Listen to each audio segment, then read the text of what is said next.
from, nope, the face hole. I have Well, not gotten an update from. well, let me check mine and see. This is one of those weeks. I mean, you know, damn mosquito flying around. Um, this is one of those weeks where I'm trying not to use the same expression we used to start the show for, like nearly 200 shows. Got my Facebook notification, so we are live. But this is one of those weeks where it is a miracle any of this is working now because I had some tech issues that have spanned nearly a week. Were you aware of that, Mr. Duke Lowry? Well, you told me you had some equipment failures and something got zapped. And we are good on Twitter, by the way. I can That's confirm good. that. And where I got my YouTube notification. Now, I guess we need to. I heard my audio, so I think audio's good. So if anybody's actually out there watching, let us know in the comments. I have to find my comments. If our audio is good. Make a long story short, that thunderstorm was it Wednesday afternoon? Around lunchtime, I was eating lunch, caused some kind of power surge, power failure here, blah, blah, blah. Took out several of my pieces of electronic gadgetry, and I've spent days troubleshooting that. Took out parts of my network equipment, but not all of it. I mean, anyway, took out my main computer that I run the show with. Of course, I had backups. So I've been revamping for the past week. Well, it looks like your tech prowess has saved the day, and we are good to go. So, Yeah. All what right. Well, what is on the agenda for tonight? I just for some reason I'm just in a funk. I just can't get going here. But there's a lot of stuff happening. I really have no idea because I've been concentrating on just hoping when I hit live that the show actually went live. But as a matter of fact, I'm trying to find our comments window. There we go. Comments and reactions. There they are. All right. So I really don't know. I mean, we've got a list of stuff. We're going to talk about the police department surveys that were sent to us. We've got to do a term limits update with the petition progress and all that. And there's more to this Charter Commission story and public records requests and all that. You may have seen the graphic I did. It was a thunderstorm of public information requests and petitions raining down upon government bureaucrats. The cartoon factory was in full swing. I liked it. I liked it. The factory's pumping out some good stuff, and yeah, I'm real interested about this uh, police officer survey thing that went out, and Well, some we pretty interesting comments. yeah, we actually had all of the survey things sent to us, and we kind of went through them, and we're gonna read all of those out to you guys tonight and share them. I mean, you don't know who they are, but some interesting comments, pretty pointed, and I got to say, if if I'm an elected official in Bossier, I'm probably I'm probably not feeling real good about the view that some of the city employees have of me. Yeah, I mean, there were some pretty damning comments in there. I mean, if I was an elected official or a government bureaucrat around Bossier City, I might be worried if the popo would even show up if I needed it. I mean, I feel sure they actually would if it was an emergency, but kind of makes you sit back and wonder a little bit. I and I gotta say, it. I was thinking there was something else going on, and I was thinking about this a little bit today. And why is it? I can't get it. Why is it that our elected officials, the ones we all vote and we end up propping up and putting in here, they tell us all one thing, they profess to be one thing when they're running, and then they get in there and change. Is it just the arrogance? They developed the arrogance, or was it that they were arrogant before, or do I don't they, think it's arrogance, they're just weak. so we are, in your opinion, electing weak people. Yes. So are we weak because we're not vetting them good enough? Well, I guess you could make that argument. Look, it's like you and I, and we've said this before, so I won't beat the dead horse too much on this, but you and I are the same here in Bossier Watch or on social media as we are in real life. Anybody that's met us knows that. We're the same. I mean, look, the truth is, if I get in a big crowd of people, I'm not the guy that goes around shaking hands and kissing babies right off the bat. I like to people watch a little bit and kind of figure out, who's saying and doing what and all that. So I'm not like, Mr. Gregarious jump out there in front of the crowd guy. But I am the same here as I am in real life. You are too. Unfortunately, and we talked about this before, most of the politicians seem to not be the same on the campaign trail and in private meetings as they are once they get elected. I'm not going to say all of them, but the vast, vast majority. And it's a shame. It's a problem. Yeah, it is. I was going to go another place, but I'm not going to go there. I'm going to save it for later and just bite my tongue so we can get going with the show, because I know everybody doesn't want to hear us ramble on about no good, worthless politicians that say one thing and do another. I mean, we got news to share with people, so we got to get at it. We got to get going. As we go to the break, let me leave you with this thought. So, you know how the Biden debate deal turned out? Everybody knows that. Everybody's seen the news. And I got to thinking, why would the Democrats not want Biden to step down now or step out of the race, the prominent Democrats? And I think the reason is, who's third in line for the throne?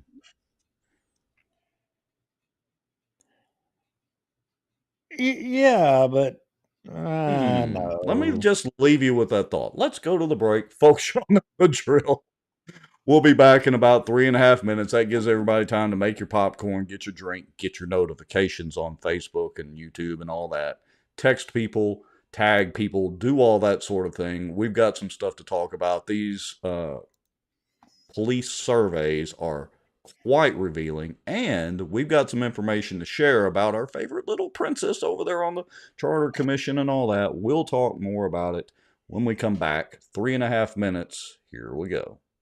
If folks knew a lot of the back office on the politicians that they think walk on water, they would be shocked. There's an old wound from a knife in my back that just is giving me heck lately, and it's just really irritating, so I have to kind of wiggle around a little bit. Well, I've not heard my name in stable or Baton Rouge in stable in the same sentence in a long time. I titled it "A Shot Across the Bow of the Good Old Boys." Just, they feel helpless, they don't feel heard, they have nowhere to turn. Some Republicans as well believe that government has the answers. And let me tell y'all something. I don't know anything government does well. Nothing. Aren't there laws that say that you have public meetings so that the public can have accountability of their elected officials? They're making a little bit of progress, but I would definitely have to give the race to Caddo Parish right now. Yeah. I don't know. Is there anybody from Plain Dealing watching, you think? As a member of the media, I'm very concerned about what I've just heard. Did you or did you not requisition money to fight against this or for it? We hired a lobbyist. It cost us $15,000. We were opposed to HB 630. So for this week, folks, the cockroach of the week, according to Bossier Watch and Duke Lowry and Rex Moncrief, is Raymond Cruz legislative assistant, Allie Feaster Smith. Thank you, Allie.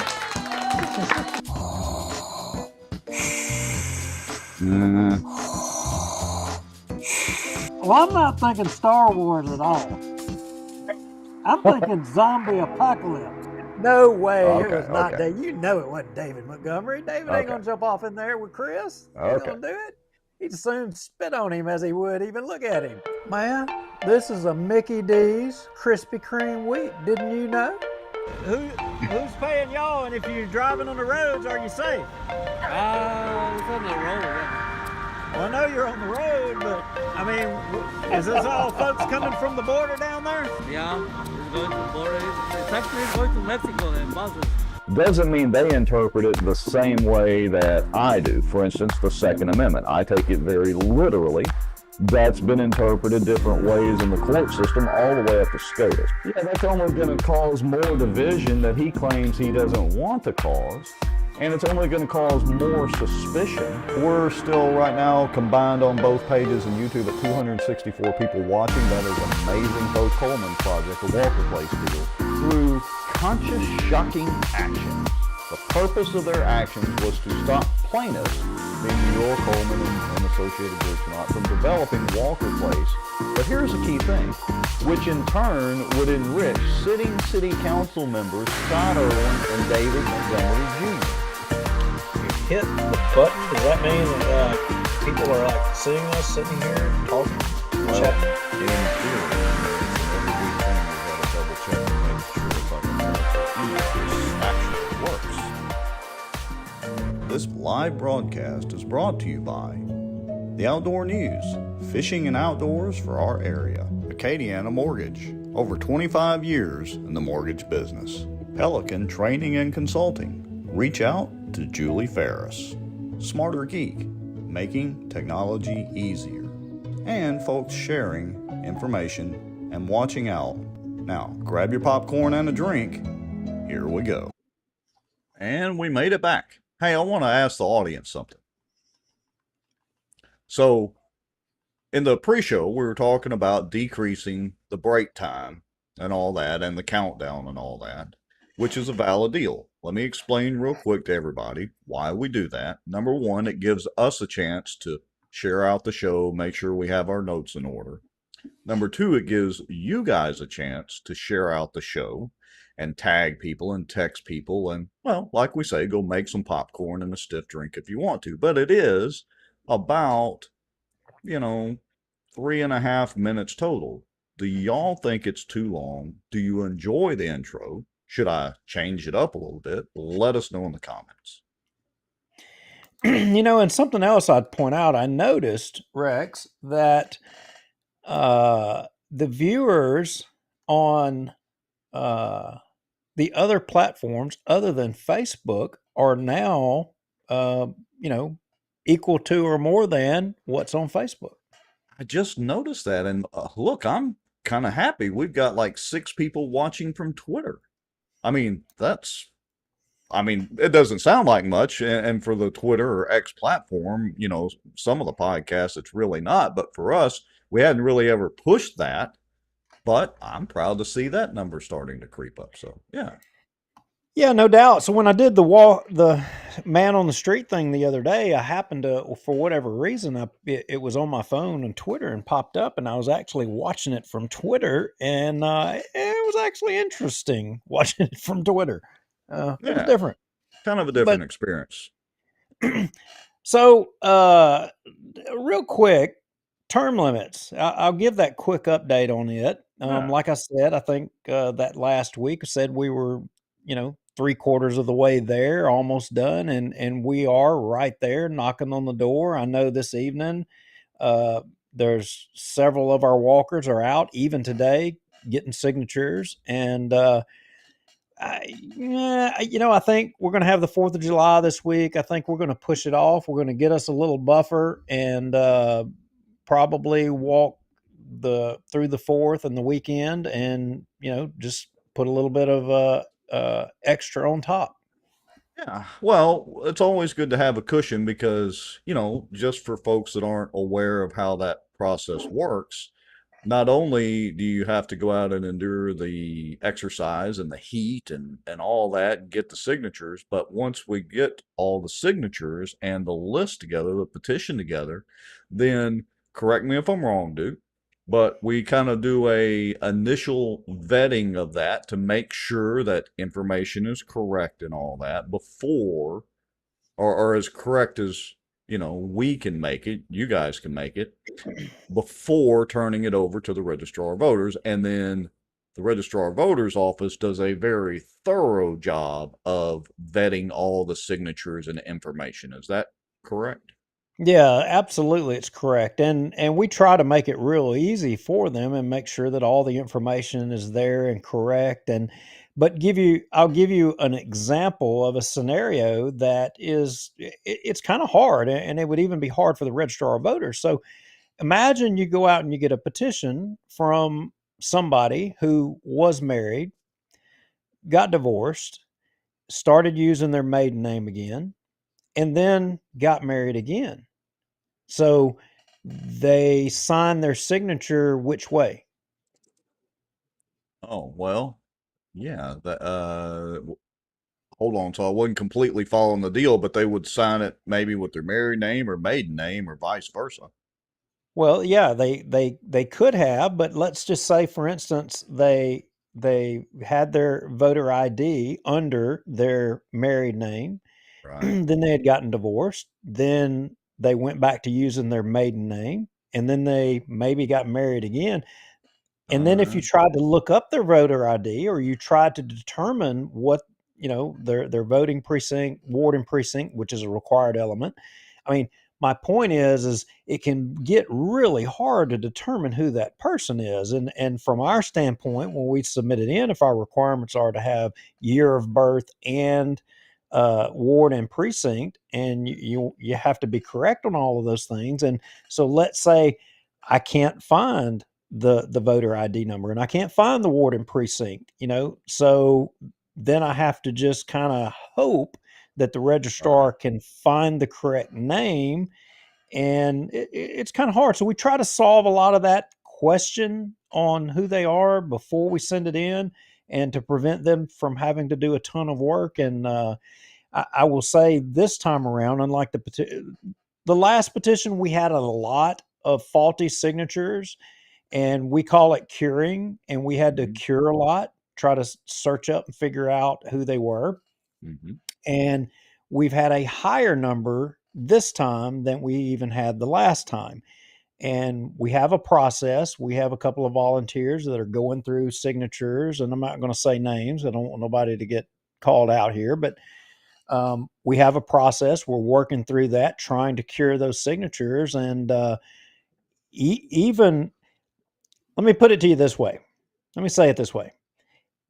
With the faulty signatures that we've already identified, we have more than enough signatures to surpass the required number per what the city charter requires. Make them tremble. Make them sweat. Why should we take any chances? We know we have some bad signatures, so we're going to keep working and ensure that we've got the extra signatures. So anyway, yeah, there's the update. And we won't drag on too much about it, but we wanted to give everybody an update and explain the process. And I'd also like to give credit to everybody that's been out walking in the heat and these 100-degree days, and y'all have seriously soldiered on through this heat and continued to get those signatures. So yeah, kudos to everybody.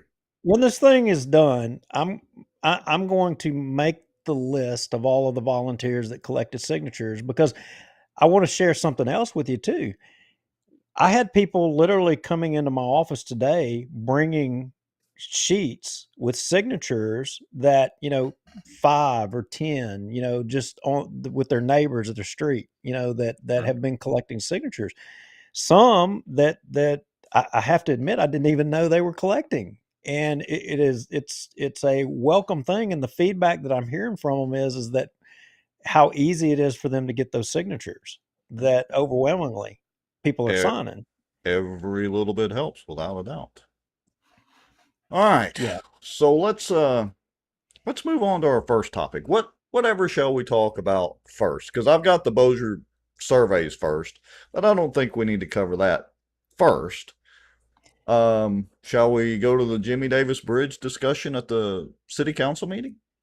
Well, are we bungee jumping legally or illegally? That's all I need to know.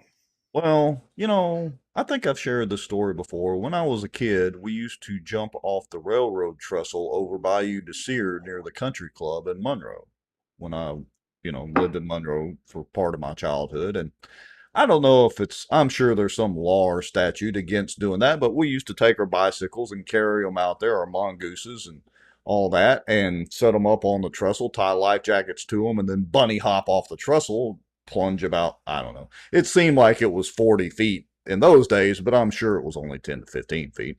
The bicycle's back up there. Anyway, so I don't know if we're going to be able to legally bungee jump or if we're just going to have to get up there and, tie those ropes off the best square knot we can to the bridge and bail off that son of a gun. Well, you remember our good friend Lisa Johnson said that that's it, possibly in the cards, so I'm going to hold her to it. Hey, speaking of Lisa Johnson, shall we bring up, we were just talking about term limits. Shall we bring up Lisa's relationship with term limits or not? No. I don't think that's pertinent. I mean, look, Okay. she represents a business entity and she's got to be kind of apolitical on that and no, absolutely not. But I will tell you this, I think we're going to have a reckoning at the end of this petition because we may have had politicians who have had changes of heart. So What? You don't say. when we were starting our intro talking about, politicians, they say one thing to get elected and then they do something else. I think I don't know, we may have some examples of that for everybody to, look, they can Well, form look, their own opinion. and I don't want to pick on Lisa much because we both, I think, really like Lisa, and she's, great for the chamber and done good things and all that. But I just want to point out that part about being apolitical with the chamber or whether she is or not. Let's see. What was that government entity that tried to do a 40% tax increase back in 2019 and they got their hats handed to them? Oh, the school board tax. And the chamber was trying to get out front of that also. So I don't buy the whole staying apolitical business. Trying to get out front. What do you mean? Well, there were a certain group of us that were really at the forefront of that, but the chamber also came out pretty much against the 40% increase as well. So they're not always apolitical. Yeah, but that they were representing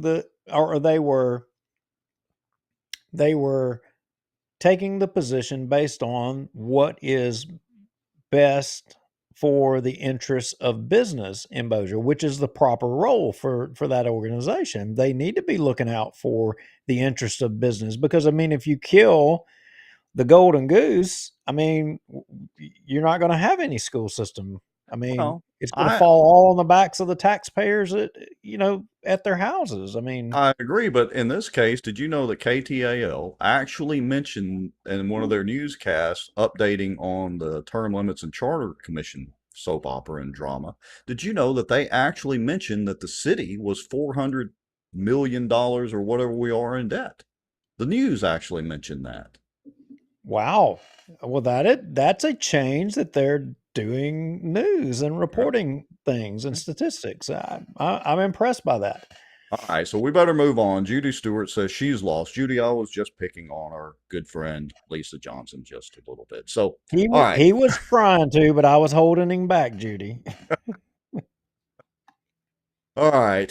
So what the heck? Oh, city council meeting. Hold on just a second. All right, so here we go. So just in case you're not aware, Judy, there were some news reports this week or in the past week that the Bossier City Council was going to take over the lights and sidewalks for the linear bridge, the whole bridge, apparently, take over all that expense. Is that a pretty fair assessment? There were several entities that reported that.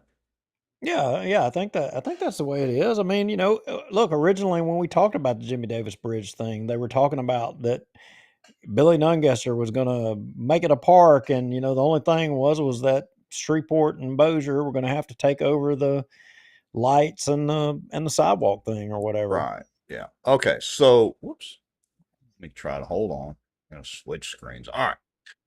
So let's listen in because they really clarify with the Jimmie Davis Bridge resolution what's going on and what's not going on here. So apparently the city is not really taking over the bridge or the expense. Let's listen in.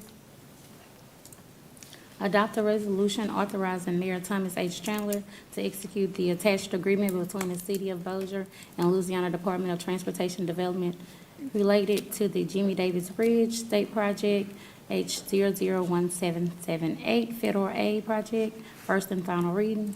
So moved. Second.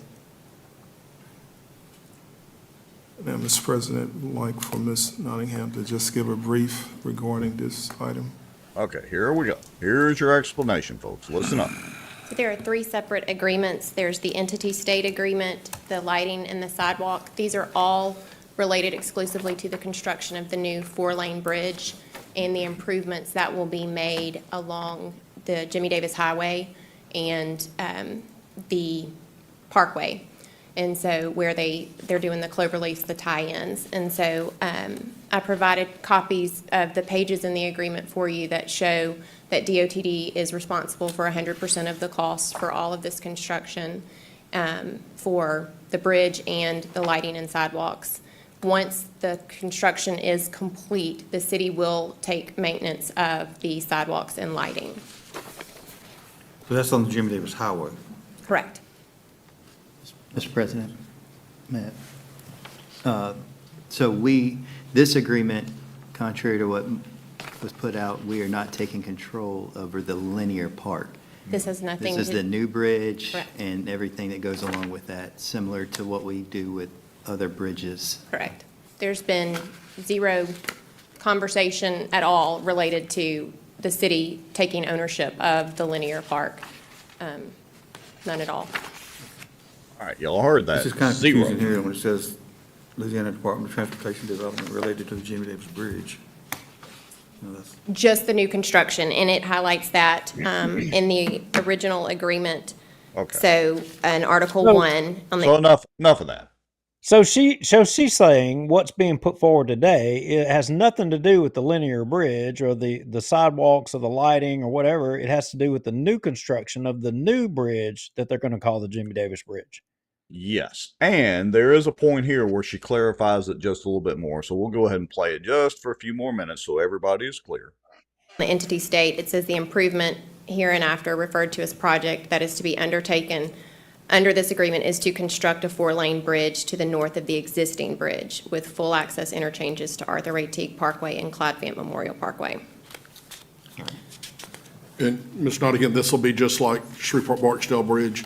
We will take care of a portion, Shreveport will take care of a portion. Correct, for the lighting. Okay. All right.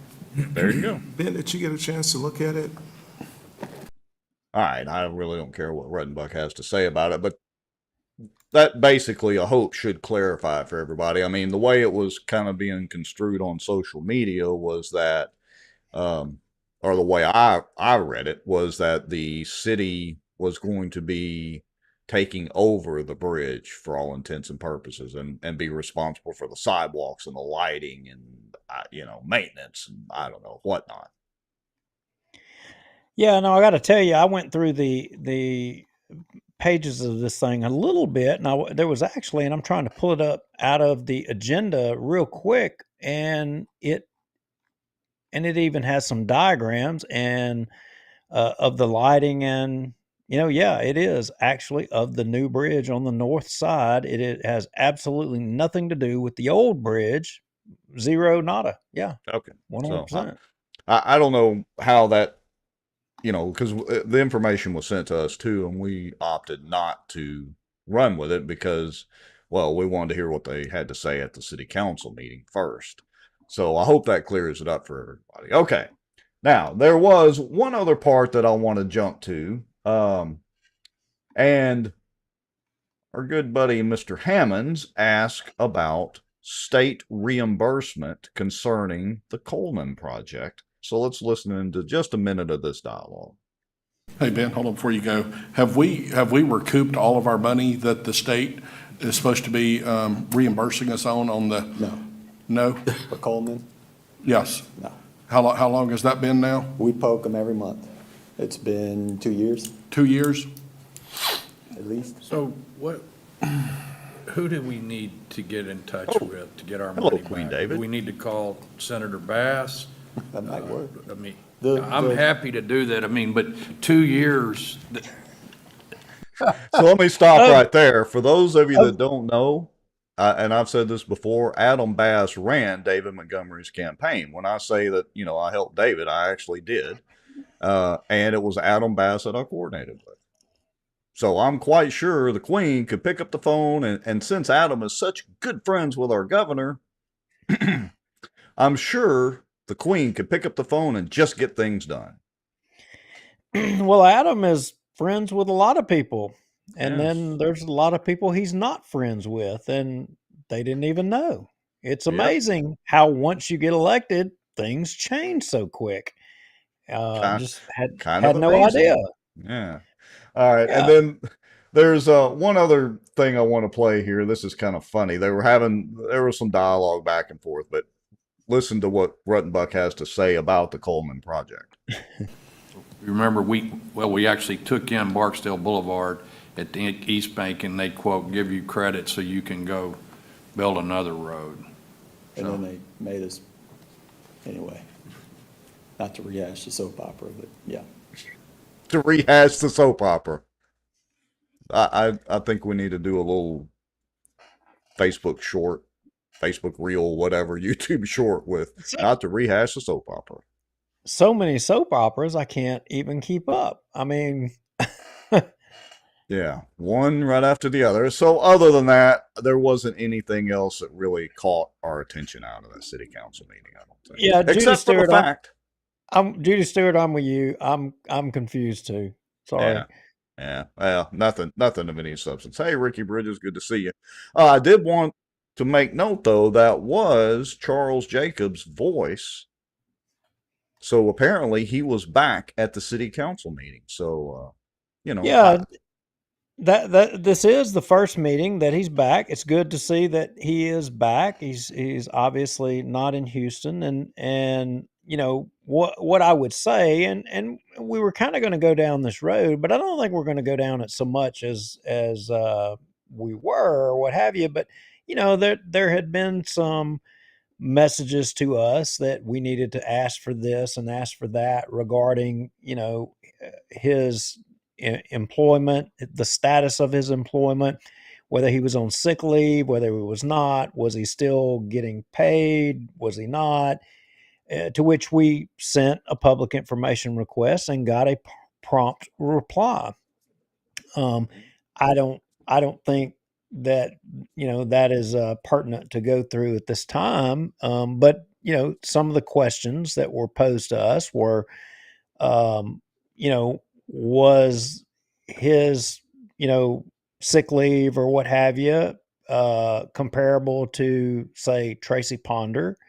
Was there equity in in comparison to the other city employees? And I don't know, Rex, you jump in. I think what I would say is we hadn't yet got to the bottom of that, No, I will just say this because we've been asked about it, multiple times in the context of other, like you said, other city employees, Bossier City Fire, Bossier City Police. There is, as best we can determine, and based on those public information requests, there is no sick leave policy for the city attorney's office. Now, I want to be the first to say that I wish Charles Jacobs well, even though I don't agree with a lot of it. He has provided us with an endless amount of comic relief here on this show and in the news and otherwise. So I always want to give credit where credit's due. So, I'm glad to see him back at the city council meeting. Wish him well. Hope that he does, have a full recovery and live a long, fruitful life. But there is no sick leave policy, according to the city, for the city attorney. So you can read into that what you will. Well, FMLA, which is everyone's entitled to that. And, anyway. Yeah, but, is that, well, but there's the gonna, FMLA, that's just so that you're guaranteed employment when you come back, basically, right? Well, I think it's like a minimum standard, that is by the federal government, but we're going to get into it a little further because the thing that we were asked was, in comparison, was the treatment equitable in comparison to, say, the case of Tracy Ponder, even Kenny Gallion, Right. Bossier City officer that was shot. Right. Is the treatment comparable? And some people, I think, feel like that it's not, and that there are favorable. I mean, it's a touchy subject to talk about, but they feel like some people receive benefits and favor in treatment than others, and I don't know. We'll see. Yeah. So anyway, read into that what you may, folks. Y'all make the decision there. Is it fair and equitable treatment across the board, or is there maybe a double standard? I don't know. All right. What's next? Well, I think jumping off into this, I said I think we should go to the Bossier City Police, and then we get into the new information regarding the Charter Commission, because we've gotten a lot of information sent to us that is new information. In fact, communications between people within the city regarding the Charter Committee. We did a big show on it 2 shows ago, and we shared a lot of inside ball. Well, believe it or not, we have more inside ball to share with you. But before we go there, so do you want to set this up, or do you want me to? Well, I mean, you can kind of set it up, and then if you want, I'll read what the questions are going to be, and then we'll just kind of wing it from there. But basically, I'll start it off, and then you jump in. The Bossier Fraternal Order of Police Lodge number 39 apparently sent this survey around, and the Bossier City Police Union. I'm sorry, Bossier City Police Union Local number 645. Yeah, you gotta understand. You've got 2 organizations that represent the interests of the policemen. They're independent, and they may not have always been on the same page, but on this issue, they're together. They're standing as one, which is something that hadn't always been the case, and it's a good thing for the Bossier officers. Yeah, so because I realize it obviously may be small text for some of you to see on your screens and all that. So let me kind of read this out loud. This was sent to the city councilman. It says, Councilman, the Bossier FOP Lodge number 39 have partnered with the Bossier City Police Union Local 645 in a pay raise campaign to raise awareness for how little our officers get paid. We hope you take the time to read this letter. We have held off on putting up another billboard at this time, but we will not stop the campaign. We know that we are in an election year, with city elections coming in March. We have not had any contact with any city leaders in response to our letters or the billboard. At our last meeting, we decided to put out a survey to our members to get their thoughts on the situation. We asked them to respond to 5 questions. Number 1. What are your thoughts when it comes to the mayor, city council, on how they feel about you as a Bossier City police officer? Question number 2. Do you feel the pay is adequate to work here? Question number 3. Would you suggest someone to apply to this agency over neighboring agencies? Number 4. Are you actively looking for another law enforcement job besides here due to pay? And number 5, when the mayor, city council talk about the police and pay raises, do you feel they are being genuine and truthful? And they have attached copies of responses from our officers. So that shall we just slide right on into one of the responses? Yeah, I think page 3 of this thing, right out of the gate, the first one, unsupportive. Yeah, no. Yeah, Possibly, do you feel pay is adequate? Not entirely, but page 3, right out of the gate. Scroll. Was that page 3? Yep, that's it. Right there. The first comment, and it's kind of hard to read, there is only one part to question number one. What are your thoughts when it comes to the mayor, city council, and how they feel about you as a Bossier City police officer? But wait a minute, before we go through these right here, first, Rex, I want to know how many of y'all think that anybody, the mayor or any of the councilmen, even read these? Let's take a poll.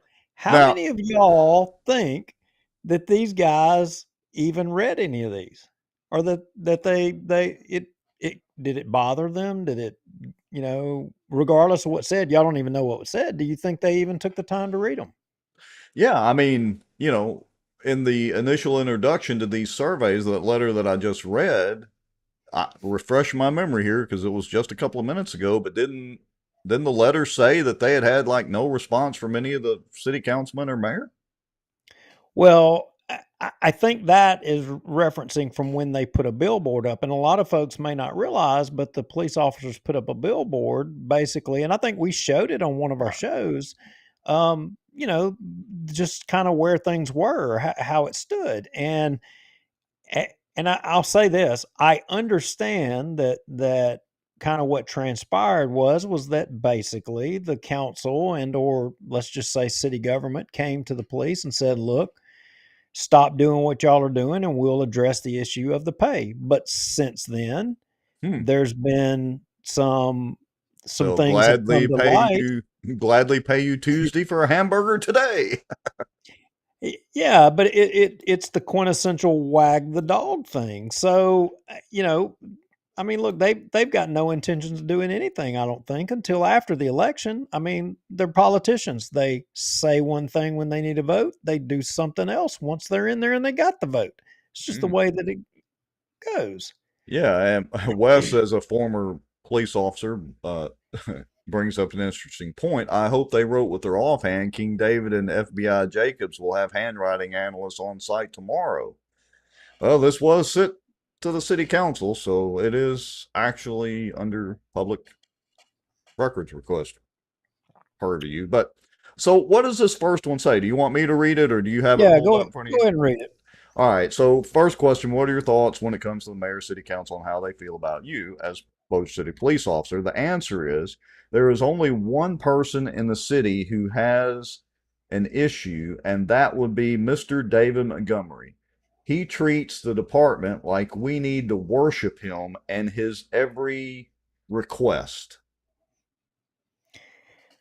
Yeah, and let's fast forward through this because there's a lot of comments, and I think y'all are going to need to hear them, but I'm going to go ahead and dispense with question 2, 3, and 4 right out of the gate. Do you feel pay is adequate work here? Nobody does.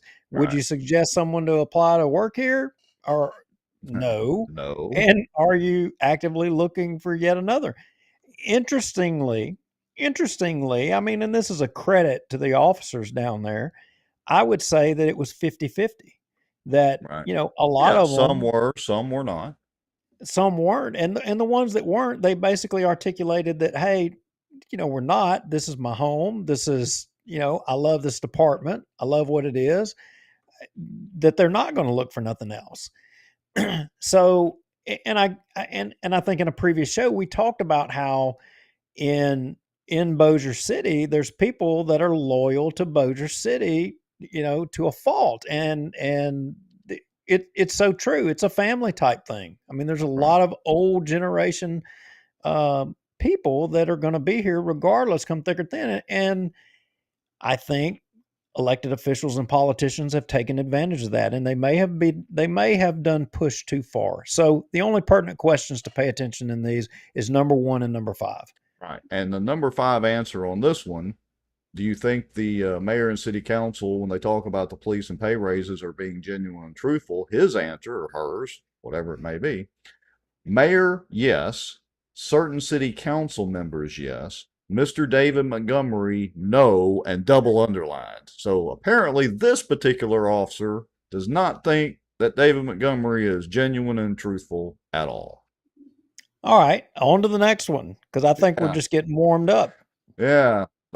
Question number 1 again. Thoughts, when it comes to the mayor, city council, and how they feel. Answer is, I don't feel that they value what we have to deal with on a day-to-day shift. Number 5, are they genuine and truthful? Answer, it seems they are more worried about building monuments that people will never go look at. Look at the area the one was just built at. Do you think anyone is going to stop and go take pictures at it? Very interesting perspective. Was it? No, you took the picture the other day of the jungle grass growing around that tower of tax dollars. Yeah, because I was joking that they're going to be round baling hay out there before long. Yeah. Next one. Thoughts on how they feel about the Bossier Police. The mayor promised things for the first responders when he was running and has not upheld his promise, i.e. the raise. He has not done anything that the last mayor didn't do and has not been the relief we thought we would get. The city council is a joke. Maggio promised to help fight for a raise but has become a mouthpiece echoing what the others say. He has not tried to help since he's been in either. The others are just worried about their own pockets and not their first responders. Of course, they don't feel that the pay is adequate. This person doesn't feel that the pay is adequate, doesn't want to recommend it, and this person has actively looked for another law enforcement job. Is the city council and mayor genuine and truthful? No. I feel like they are putting on a show and waiting for the energy to die down so they can slowly push it to the back burner. This is not looking good so far for the home team. Well, you gotta keep them coming because the comments just keep getting better and better and better and better. All right. Next survey. Survey says, I believe the mayor likes the police officers and cares greatly about us. As for the mayor caring about how we care for our families and will we get paid, I don't feel he cares one bit. The comments he and the city council have made about the billboard show how much they care. 0. I'll show them. They will never get a raise now. Okay, now wait a minute. Stop for a second. Stop for 1 second. So that right there is a quote. I'll show them. They will never get a raise now.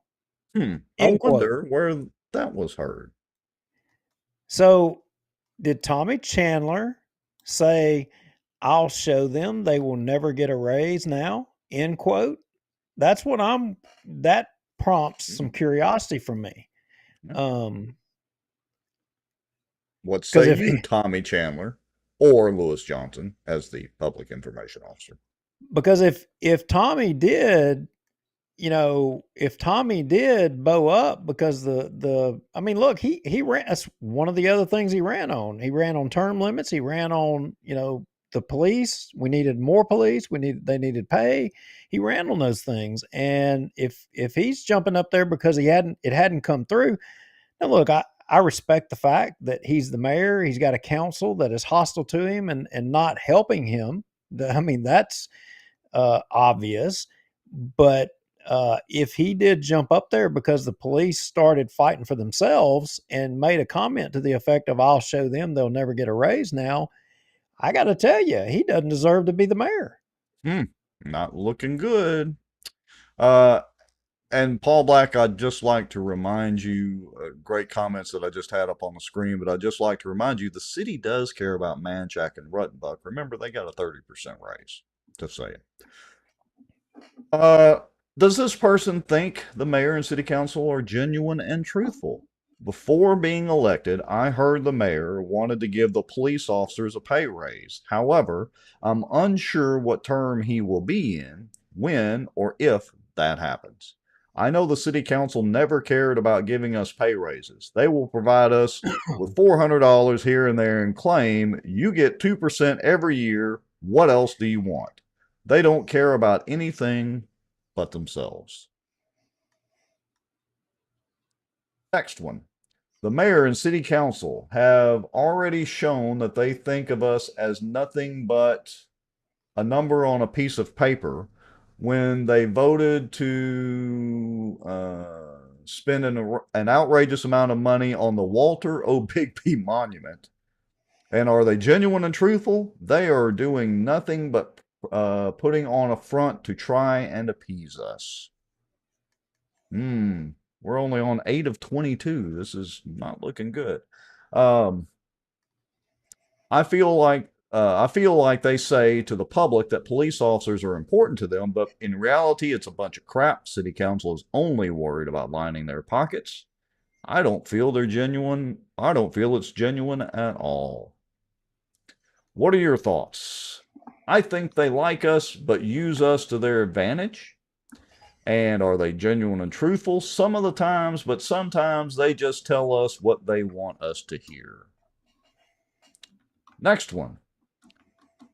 They can paint water towers and give speeches while patting themselves on their back, but their true colors have shown since officers are practically begging them for a raise. The mayor has not given one public statement about getting officers a raise since the billboard went up. David Montgomery has made it known that if we make him mad, there will be no raises because he controls the votes. Wow. Seems like we've heard that before. The mayor promised officers a raise when he ran his campaign. He has not mentioned anything since about getting officers a raise. The city council went public and discussed that officers needed a raise after Officer Gallion got shot and injured in the line of duty in 2023. The council could have easily given us a raise for 2024 after that tragic event unfolded. Instead, they used it to just make themselves appear that they had our backs. Here we are, over a year later, hoping that a raise will come just to hear that it's coming in the future.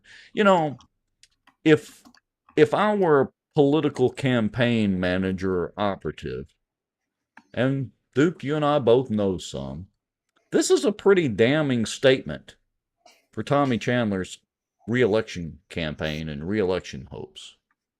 I mean, what's he going to do about this? Well, I mean, it isn't like he's going to get the council to move on anything. He can't force them to do anything. But he did make the promises, and he made a lot of promises. I got to disagree with you a little bit there, Mr. Lowry. He can do something. He has the bully pulpit.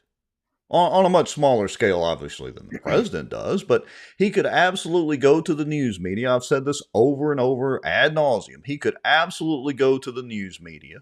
He could make speeches about needing to get the pay raise in place. He could pressure the city councilman to do it. He could speak in the city council meetings if he wanted about this. Instead, he just sits there, and the only time he gets up and talks is if they got somebody up there that they're giving some damn award to.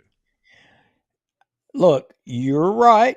It's politics. He's a politician. He's the mayor. And you're absolutely 100% correct on the bully pulpit. Just like the police got all the elected officials in Bossier, including his dander, up over a billboard. He could call a press conference and he could do the exact same thing if he so choosed. Right. But I would suggest that he probably has people whispering in his ear that he ought not do that. And so it begs the question, did he ever stand with these guys in the first place or not? I mean, he should do something aggressive. He should do something really aggressive. Yeah. I mean, look, Tommy, this is the easy way for your re-election hopes to get dashed. You lose the support of the fire and policemen and all their family and all their friends, and you make the police and firemen around here feel like they're not getting treated or recognized like they should, and you got a serious problem on your hands. You know, but wait a minute. We're forgetting the rule. Huh? You say one thing when you're running, you do something else once you're elected. Remember, once you're elected, that changes everything. You don't have to do what you said you were going to do. See, he'll probably run on trying to next term get a pay raise, because he certainly can't run on his damn record of even attempting to get a pay raise put forward. Oh, I mean, sorry. It's almost as if the same consultant is advising people on stuff. I mean, it's almost like, hey, look, I wonder who that consultant might be. say this to get elected, but then once you're elected, you just thumb your nose at everybody. Oh, go to the biggest church in the parish and, beat that Bible. Let's do that thing. Anyway. There's so much I want to say right now. Oh my gosh. I'm Bite biting my my tongue. tongue. Yes. Biting my tongue. And who says we don't not go there? See there? Yeah, well, timing is everything, folks. So I want you to understand that Duke and I have said this over and over. We are sitting on a lot of information and a lot of stuff that we honestly have not had time to thoroughly vet and before we put it forward. And it's not that we're scared or uneasy to put it forward. It's just timing is critical and timing is everything. And so at this point, we're just being coy about it. All right. Next survey. I do not feel as if they care about the police department as much as they convey to the public. I don't get involved in politics, but it doesn't make any sense to me why Bossier PD is the lowest paid law enforcement agency in the area, yet Bossier City is one of the safest cities. It feels like a real slap in the face as an officer. I'm sure that raise would be resolved by this afternoon if every officer refused to work today, the old blue flu. The mayor promised Bossier PD during his election that he would give the department a raise. It's been 3 years, and here we are. What are your thoughts? Discouraging, overworked, underpaid. Go somewhere with less work and higher pay. Somewhere that pays for your insurance when you retire. Are they truthful? No. They're saying what the citizens want to hear, but put no actions behind it. Okay. Stop before you get to this next one and just only show the screen of the first part. On the next one, just show 1, 2, or 3. Don't go below that. Okay. Keep going. All right. Go a little bit right there. Yep. All right. What are your thoughts? I believe Mayor Chandler when he stated he wanted the Bossier City Police Department to be the best police department in the area. However, I feel a few members of the city council, mainly David Montgomery, have always interfered with Mayor Chandler in accomplishing that goal. Do you feel the pay is adequate? No, absolutely not, especially when you look at the other agencies in the area and what their starting salaries are compared to Bossier City. The benefits are also better in comparison. This applies to current police officers and retirees. Would you suggest the agency? I would only due to the fact that we always are in need of quality applicants. However, if an officer should find better opportunities with another agency, I would not discourage an officer from seeking those better opportunities. Now, I want you to scroll through that page real fast to the next page and then roll back up, only showing 5. If you can do that. The next page only show number 5? Yeah, and then you'll have to scroll back up to the page you're on to only show, the bottom part of 5 on the screen. Hold on. Let me do this. All right. Okay, I see what you're talking about.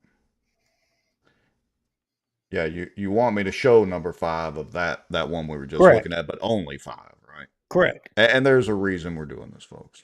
All right, so let me flip over to here. Okay. Again, I believe Mayor Chandler and what he says about wanting Bossier City Police to be the best. I do not believe one word that David Montgomery says about anything. He has always tried to stonewall raises for police and fire. No police officer has ever asked for a raise to become rich. We have only asked for raises to remain competitive with other agencies. The rank and file police officers have seen the decline in the quality of officers being hired over the last decade, and I don't think David Montgomery could care less. However, David Montgomery is the first one to use the hard work of the Bossier City PD officers for his political purposes, yet the first one in the city council to fight against us to earn a competitive salary. What say you, Queen David? So the next one, this officer wrote a book. If you go on to the next one, it says, all right, so, but let me ask, am I okay in showing, rolling on up, right? Yeah. You're good at this point. Yeah. Okay. All right. Thought so. So the next one says, I think that our mayor is genuine when he speaks as to how he loves the police department and public safety in general. But it bothers me that our mayor ran and won an election on the backs of public safety and how he was going to get us the raise that we are deserving of. But yet he is now 3+ years in office and he has not done what he promised. I know it's more than just him making decisions about this, but he does not speak up publicly, bully pulpit, what you were just talking about, Rex, and does not show us that he is fighting for us. As for our city council, I feel they couldn't care less as long as they can call on us to fix their complaints in their districts. And they can brag to their constituents as to how they take care of them as if they are the public safety. This statement should exclude at least 3 city councilmen who should know who they are. If you question if I am speaking of you, then it would be a yes, I am. David Montgomery is the number 1 person to fight our mayor when he does attempt anything that would better our public safety, but wants to stand up and make fake appreciations in city council meetings and attempt to take credit for how our department busts their butts for our citizens. Wow. Oh, wow. Yeah, that's definitely not looking good. Holy cow, they did write a paragraph. Yeah, this one he wrote a book. And so he says, I'd like to think so out of all but David Montgomery. I truly don't think Montgomery could really care less. It's my opinion that Montgomery probably started out with great intentions on the city council, but he has changed into someone who really only cares about what makes him look good. If it's not his idea or way, he seems to have a problem with it. This has been evident over and over through the past few years, no matter who the mayor or chief has been. I mean, do y'all see a pattern here? Is it just us? I mean, this isn't stuff we wrote. This is from actual Bossier City officers. Do y'all see the recurring theme in this? Let's go on down. We got just a few more. I personally don't think the city council is concerned about officer safety or officers' needs as much as they should be. What we have seen just recently in the media as well as social media is an embarrassment to the department and to the entire city. With power comes great responsibility, and that has been forgotten by too many leaders for way too long from the bottom to the top. The city council needs to be cleaned up. As far as the mayor, he has displayed care and concern for the department and has shown up at our homes and hospital rooms when injured or sick. It has been a welcoming sight to see the mayor walk through the department on occasions and talk to us and listen to us and show a presence. The mayor has been a huge welcome to us first and foremost, getting rid of the bigger problems that have lived in the chief's office for way too long and has caused havoc in so many officers' lives, making it a very hard place to work or even trust the person next to you. The mayor has been met with a city council that wanted to fight him from the get-go. As far as the mayor, I feel he has tried to help the department as much as possible. However, you have city council members like David Montgomery whose only concern is for himself and not the city, the citizens, or any of the law enforcement officers. Duke, I gotta say, I know I have heard David Montgomery get up there and beat his chest and hoorah and get out his pom-poms for the fire and the police department. Am I imagining things? I know I've heard him do that. He has always done that. He did that when I was there. And when you get out from the public view, I mean, his position isn't the same as what it is out there, when he's talking to the public. I mean, that's just the way it has been. He's got a different take on things. I mean, folks who have served with him and been around him forever have shared that. Right.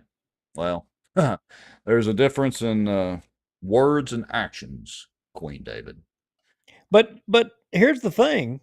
It doesn't matter. I mean, countless of these officers, all have this opinion, but yet how is it that all these other politicians, seem to support him? I mean, they carry his water in the Charter Commission. Not just Juliana- carry his water. I mean, they march lockstep right behind him. If he paused for just a second, most of them would ram their noses up his ass. Yeah, and one of them is a female police juror who is on the Charter Commission that is, I would argue, doing the bidding of him there. They all say they're doing it on behalf of the public, but they're not. I mean, I'm just wondering, are all of you connecting the dots with the politicians that say they're doing what they do out of your interest, but yet when it comes to crossing, the king or the queen, whatever you want to call him, they won't have none of it. You should ask them. Yeah. You should ask them about their relationship and who they're loyal to, because it ain't you, the citizens. No kidding. While they acknowledge our hard work and dedication, their actions do not always match their words. I have seen proposals for raises being consistently delayed, watered down, or even dismissed. It seems like they prioritize other issues and interests over the well-being of the officers who serve this community. I wish they would genuinely listen to our concerns and provide fair compensation for our service. Both the city police and the marshal's office deserve a more competitive salary. I don't believe the mayor or city council care for the police department. There are a few that show they care about the police department, but not all. There has been... Oh, go ahead. Look, I just want to say something. I mean, if you're a freaking politician, I don't care. The measure of whether you're a good politician or not is whether or not you're willing to die on the hill for the citizens or the public on their behalf. You're willing to sacrifice your career standing up for the right thing. I mean, someone sent me a message and they said that, well, Tommy Chandler can't stand up because if he does, all the good old boys on the council, meaning the king and his crew, will cut his legs out from under him. He has no balls. That almost makes me think back about the school board and the COVID mandates and all that crap.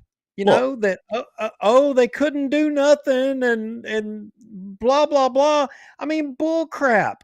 If you believe it's right, if you had the courage and the spine and fortitude, you would have done something when you had the chance. And if your officers and your employees are underpaid, don't give me this bull crap that you can't have a spine and stand up and talk. Stand up and talk. Look, get your legs cut out from under you. From pretty much the first city council meeting that Tommy attended as mayor or mayor-elect, David cut his legs out from under him and basically, pardon the phrase, folks, cut his nuts off. And Tommy has just taken it ever since then. Tommy is a super nice guy in person. But as far as when it comes to that city council, they got him lock, stock, and barrel. Period. End of quote. I'm sorry. Again, he can't go out there and write the checks for the pay raises, but he could absolutely make it happen if he worked with the city council and pressured the hell out of them and made David Montgomery look like the ass, the complete ass, that all these police officers right here are commenting about. It's really that simple. It's not difficult at all. But here's the problem, Rex. Here's the problem. He has some people whispering in his ear, and it's his fault because he allowed them to be there whispering in his ear, and they have multiple people's interest in mind. And the interests of him being the mayor and doing the duty of the citizens and the police officers, it's not their interest they're looking out for in what they're whispering to him. They're steering him. Yeah. Any of you that are Well, basically has worm tongue whispering in his ear for any Tolkien fans that are out there. Y'all will get that reference. All right. Let's see. I don't believe the mayor or city council care for the police department. Well, I just read that one. Hold on. Let's see. Number 5. Absolutely not. The only reason the mayor and city council talk about or even bring up the police and fire department is to make themselves look better to the public so they can continue to be elected into the position they have now. It is my belief they can care less about the police and fire departments. I feel the mayor and city council just treat the Bossier city officers as pawns in their chess game. They are not being genuine or truthful, and the officers have voiced their concerns for change and better pay, but it has fallen on deaf ears. Go ahead. Well, I was just going to say, I mean, look, we could keep reading this over and over and over again, and the bottom line is that it's the same old thing. I mean, well, let me read this last quote right here because this is the last one in this deal. This is probably one of the best quotes. This year we don't have the money in the budget, but maybe next year we will. Yet every year this city goes more and more in debt, building things that bring no income and are practically useless not only to the citizens, but also to the employees of Bossier City. There you have it. I mean, I don't know how to say it any better. I don't either. I think that one summed it up perfectly. Tommy Chandler, I mean, look, be the next George DeMint. Step up there and be the mayor. Step you up still there. have time. You got plenty of time. Step Call up a press and be conference. the guy. Talk about how there are obstructionists for police and fire pay on the city council and name them in front of the mic. Heck, we'll come record the video.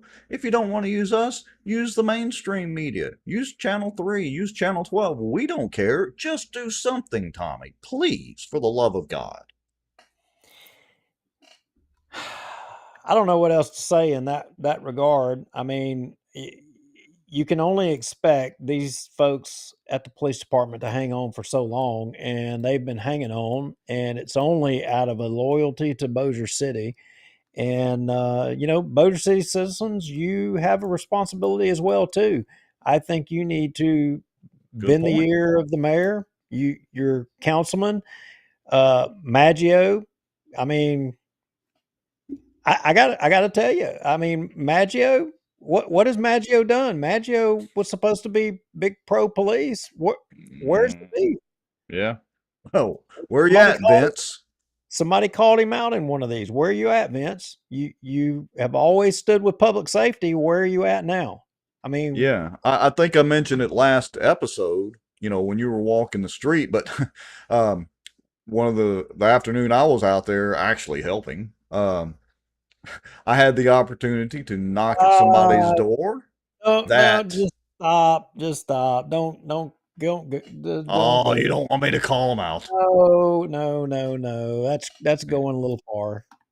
See, I'm being nice tonight, trying to be. I know. I just don't being reserved. I am struggling with it a little bit. I got to tell you, I am struggling with it a little bit. Somebody said that we hate all politicians. They said we hate them. That's what somebody said. Don't hate them.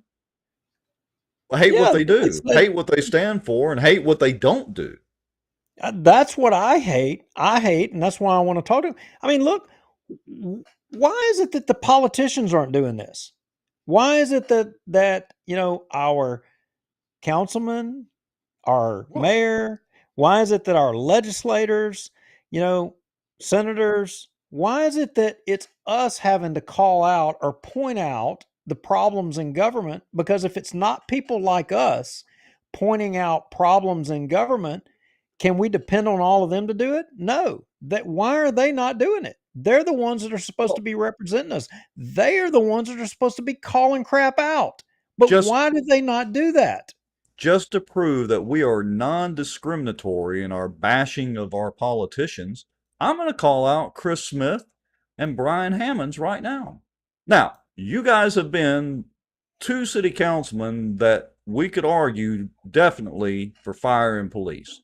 But I'm calling y'all out right now. Y'all need to nudge the mayor. Heck, don't nudge him, punch him in the gut and say, look, proverbially speaking, and say, look, you need to do something. We've got to do something about fire and police pay. It is a well-known thing around Bossier City and around the area that the pay here is not adequate. We've shown the math. We've shown the numbers. You two guys, Chris and Brian, need to really, really push the mayor and make this a huge issue. I'm challenging both of you guys to do it. So there. See, non-discriminatory. I'm just now catching up, looking at some of the comments. Sorry, y'all, that I haven't looked at some of that. Boy, we might need to be some moderation going on. but yeah, you're right, Rex. You're absolutely right. I mean, I don't know. Look, people ask me how I didn't support Donald Trump the first time. I did not support Donald Trump the first time. But you know what? Somebody came to me and they said, look, Duke, we cannot continue to keep doing the same thing we've been doing. We can't keep electing the cookie cutter politicians that don't have a spine and this go along to get along mentality. It's killing our country. It's killing us. And you know what? That touched a nerve in me, and it's so true. And here locally, it's even more so true. I mean, well, let me point out a couple of things. So first, not to interrupt you, but this is kind of important. So Wes Marriott says some of the blame is on us too. The citizens have let the elected officials get away with it via apathy. But more interestingly, Chris Smith comments and says we haven't had that conversation. Oh, okay. So haven't had that conversation. What's he talking about? Yeah, is that I'm trying to look, I can't tell from the avatar. Is that Councilman Chris Smith? Hold on. Let me go check. I want to make sure. Well, I mean, this may be one of those that Chris wants to come on because we're criticizing him. Look, I hear. Let me go back. Let me hit the rewind deal, which we don't really have. Again, we know that Chris Smith and Brian Hammonds both support fire and police. That's pretty much what I just said. But y'all need to do a little bit more and again start nudging Tommy and get a coalition together and make this issue front and center, which is pretty much what I got on my soapbox about just a few minutes ago. I mean, look, I think they've done that. I don't think Tommy's not listening because Tommy's got gatekeepers, as wait a minute, Ryan Haygood said right there. He's got gatekeepers between Tommy but it's on Tommy. It's on Tommy. If anything's going to happen, Tommy's going to have to be the one to call a press conference, even when he's got, those people whispering in his ear that he has standing up there in the city hall with him, telling him, oh, don't do this or don't do that, or either that consultant telling him don't do this or don't do that. Tommy needs to show up with his backbone in place and let freaking Bossier City see it. He just needs to do it. Can't disagree with you at all. And I agree that it is on Tommy, but apparently somebody's going to have to shove Tommy. Okay, Chris said we literally had raises in last year's budget and it was removed. Okay. All right. So who removed it, Chris? Yeah. The next plausible question is who removed it? Call them out. And maybe we've got short memories, Chris. Maybe we actually talked about it in the show before. I don't remember off the top of my head after 200 plus shows. Barry Butler says, sit down with the finance department and find the money. Oh, Barry, you mean sit down with David Montgomery? He is the finance department. He makes all the rules down there. Yeah, I mean, literally. He owns the city down there. Yeah. Chris, we know where the bottleneck is. I'm just challenging y'all to, unfortunately, have to be more aggressive and drag the mayor kicking and screaming and that little birdie we keep talking about that's whispering in his ear, shut the birdie up. All right. I don't. It's frustrating. Well, So Charter Commission, let's transition. I mean, I think we beat this. We beat this to a pulp. Yeah. You know, I have always said public safety is the wedge against the public. And it's no different today than it was in the past. You know, the council, and I'm not going to say Tommy, although if Tommy made that statement that one of those officers quoted in there, if Tommy made that statement, then I would contend that Tommy's no different than David Montgomery. If he did that, I don't know if that's accurate or not, but if he did say that, Tommy deserves to be defeated. Yeah. But it's always the police and fire are the wedge against the public. And here we are going into election, you know, and promises were made.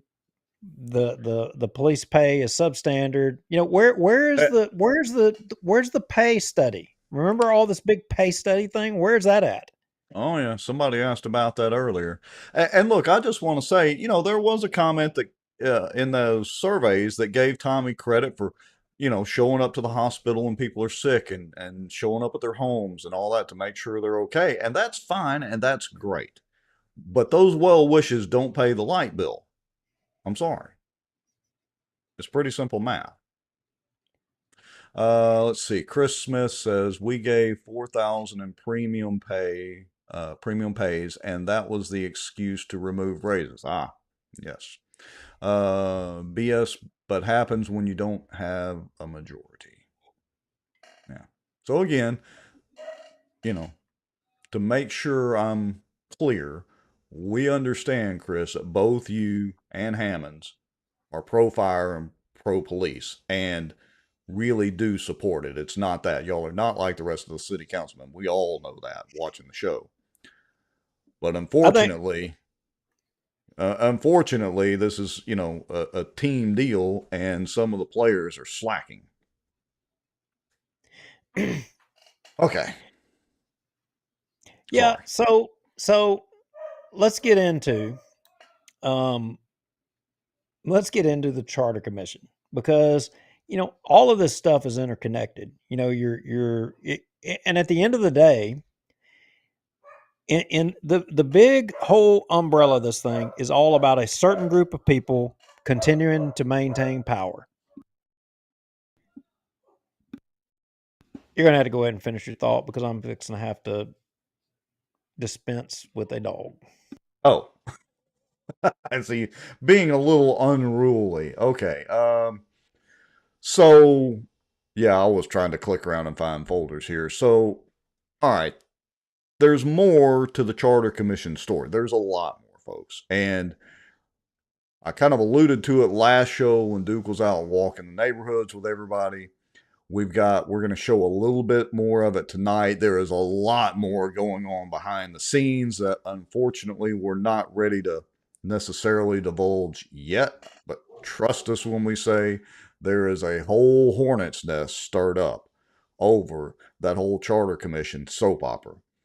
So let's see. What is this? Cut. I don't know if I want to play the video first. Yeah, here's what we're going to do. I'm going to roll this video. We've shown this before a few shows back. This is my phone call with Amy Moran from the Louisiana Secretary of State's office over the custodian of records procedure. So I want to listen for a few minutes to this phone call just to bring it front and center to everybody's memories. And we did release this as a standalone video on Bossier Watch as well. But for full context, I want y'all to listen to just a little bit of this. So here we go. Yes, I'm trying to reach Amy Moran. This is she. Oh, hi, Amy. This is Rex Moncrief. I spoke to you last week. You may or may not remember. But I've got a question about retention policies for personal cell phones when used to conduct government business. Mm-hmm.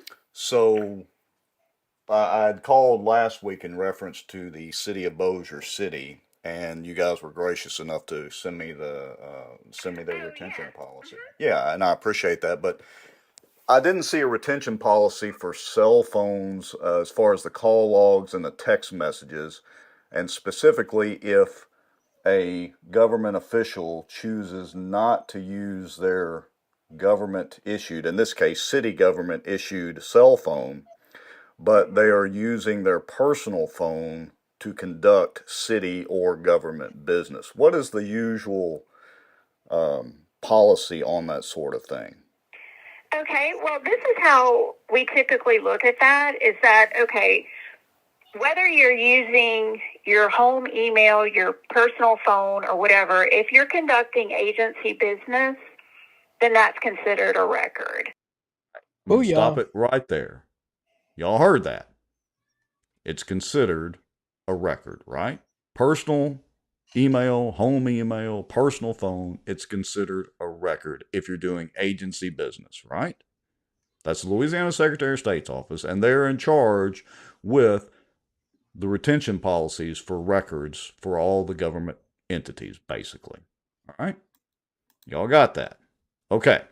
Now, give me just a second here, and I'm going to do a little button clicking here. And let me see here. And let's get this pulled up here. Give me just a second. Where are you going? The Carmouche response. Oh, okay. That sound like a good idea to you? Sure. Okay. We're out of order, but go ahead. Oh, I'm sorry. Where was I supposed to go, Mr. Lowry? I'm following your lead now. Okay. Yeah, let me make sure I'm right. Go ahead. Just give me a second. Go ahead. Yeah. So where we're going with all of this is, y'all may recall in the past, Wes Marriott with Sobo Live, friend of ours, friend of the show, had a suit against the city and was chasing records, actually phone records of one Councilman Montgomery, who was allegedly given direction in regards to the Red Rover case, which ironically, Rex, I'm told the city is trying to settle with Red Rover. Yeah. So, and Wes went to court, and, of course, we covered that, lost that case, which doesn't make a whole lot of sense, but, basically the fact that, Verizon can only go back so far when in fact we got with Verizon, and that's not true. They can go back a certain distance, and then I think Richard Ray changed his tune to say that they couldn't. Now he's publicly saying they couldn't easily. That's the key. Easily. Got to drag it out like he did. Yeah, not that they couldn't, but they couldn't easily go back and get the records. Well, in that case, they had an attorney named Lane Clark, a super nice guy. He actually spoke to us in the hall of the courthouse that day on that suit. Pleasant guy. I mean, I liked him. Anyway, but he was representing the city to the best of my knowledge. Well, fast forward to today, and he's with the Wiener, Weiss and Madison firm. And fast forward to today, and you've got, again, submissions for or public information requests for call logs and messages and communications regarding everything that transpired prior to the last scheduled Charter Commission meeting, which was, I think, going to be on the 18th or the Tuesday, the Tuesday after the 13th. And so y'all know we covered it in a show where, you had competing agendas, where the secretary, Sandra Morehart, submitted an agenda, and where the chairman, Preston Friedley, said, no, I don't agree with that, and submitted his own agenda. You had competing agendas. And then fast forward to that meeting, nobody showed up, or not nobody. I mean, Preston Friedley, Lee Jeter, David Johnson, they showed up for the meeting.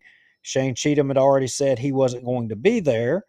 But the rest of them just miraculously just didn't come to another meeting. And Wow, there what were a coincidence. there were some blanks. It was almost as if it was organized. It seemed like, Maybe they were all going to the same vacation Bible school. I mean, it's plausible. And so what ensued ended up being Preston coined it as almost like a workshop meeting, which is basically an informal meeting where it's a free for all. Right. And assistant city attorney. Well, hold on. There's some discrepancy in that. He may or may not be the attorney, right? I mean, he told us that. Well, he did say that, yeah, but he is officially the assistant city attorney. But it's who's literally in his email signature, so it must be true. It must be. But for what purpose he was there at that meeting for, then I don't completely know. But nonetheless, he was there, and he made a big spectacle of the whole show. And how many shows ago was that? 3 shows? I think so. And y'all can go back through the previous show videos, and you can see the spectacle yourself if you want to see it. We're not going to show it again, but it literally, and when I say spectacle, I mean a spectacle. Look, it was straight up soap opera. I've got friends in the legislature that called me and said, "You're not going to believe this." What? And they said, "We stopped business at the legislature so that we could watch that." I said, "Wait a minute, do what?" They're like, "Yeah, we couldn't have our meetings because we were busy watching the big show in Bossier." And I hate to say it, that might be the only positive thing that came out of that whole soap opera. And someone else, and I want to get this one off my chest too. I want to share this one. Somebody else made another comment. They said, that spectacle and that show, how it hurts Bossier and how bad it hurts Bossier. And I'm like, not a lot of people. We live in a bubble. We follow it. We're all politicos, and I can see that. And I said, "No, you don't understand." I was like, "What do you mean?" They said, "Well, here's what'll happen."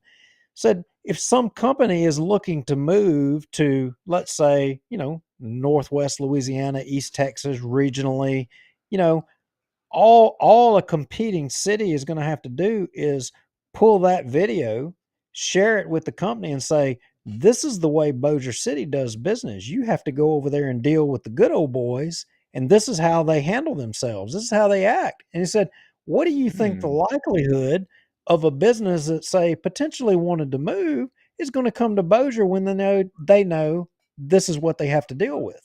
Maybe I need to up our SEO game on the website itself. That just gives me an idea, Mr. Lowry. Anyway. But I have to admit, I mean, so that I couldn't help but think of Lisa Johnson. Well, where's the chamber where was she at that meeting? She should have been jumping up there saying, "Guys, shut this down. Do you know what this makes our city look like? Do you know that the impact is?" I think that thought process has merit. I really do.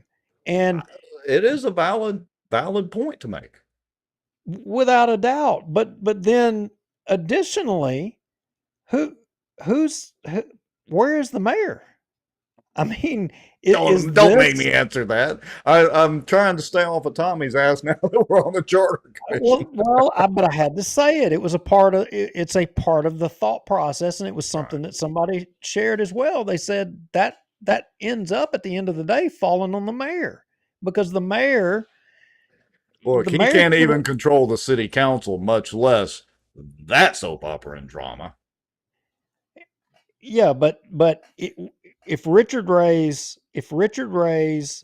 role here is not representing any of them and representing the city attorney's office or the assistant city attorney, or if he's serving in that role, I mean, that's on the mayor. That's true. Mean, right. So we got a comment that says Brian Hammonds did a great job shutting that fiasco down. He did get up and make a great speech. As a matter of fact, I told Duke, I said, that sounds like mayor material right there. But the problem is it was well into the meeting by the time Brian got up, because I was there. By the time Brian got up and made his little speech, and, well, we'll just leave it at that. the food fight was running out of food Yeah. at that point. Right.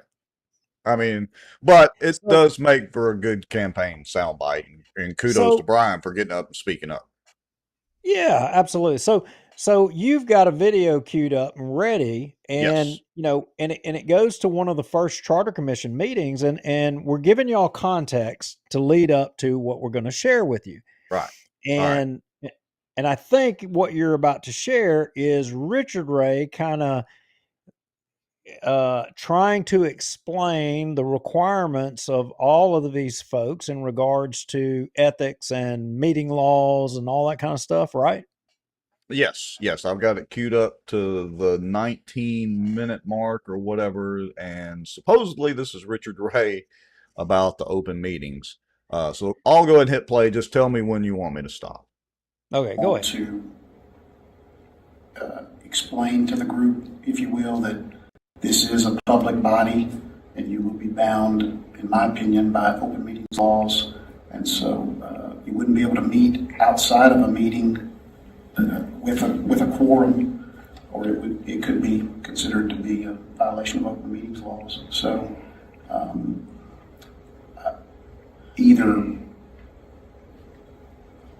pass it to a future meeting and have that as a discussion item, or do it here rather than taking a recess, I think would be a more appropriate way to do it, Mr. Jeter.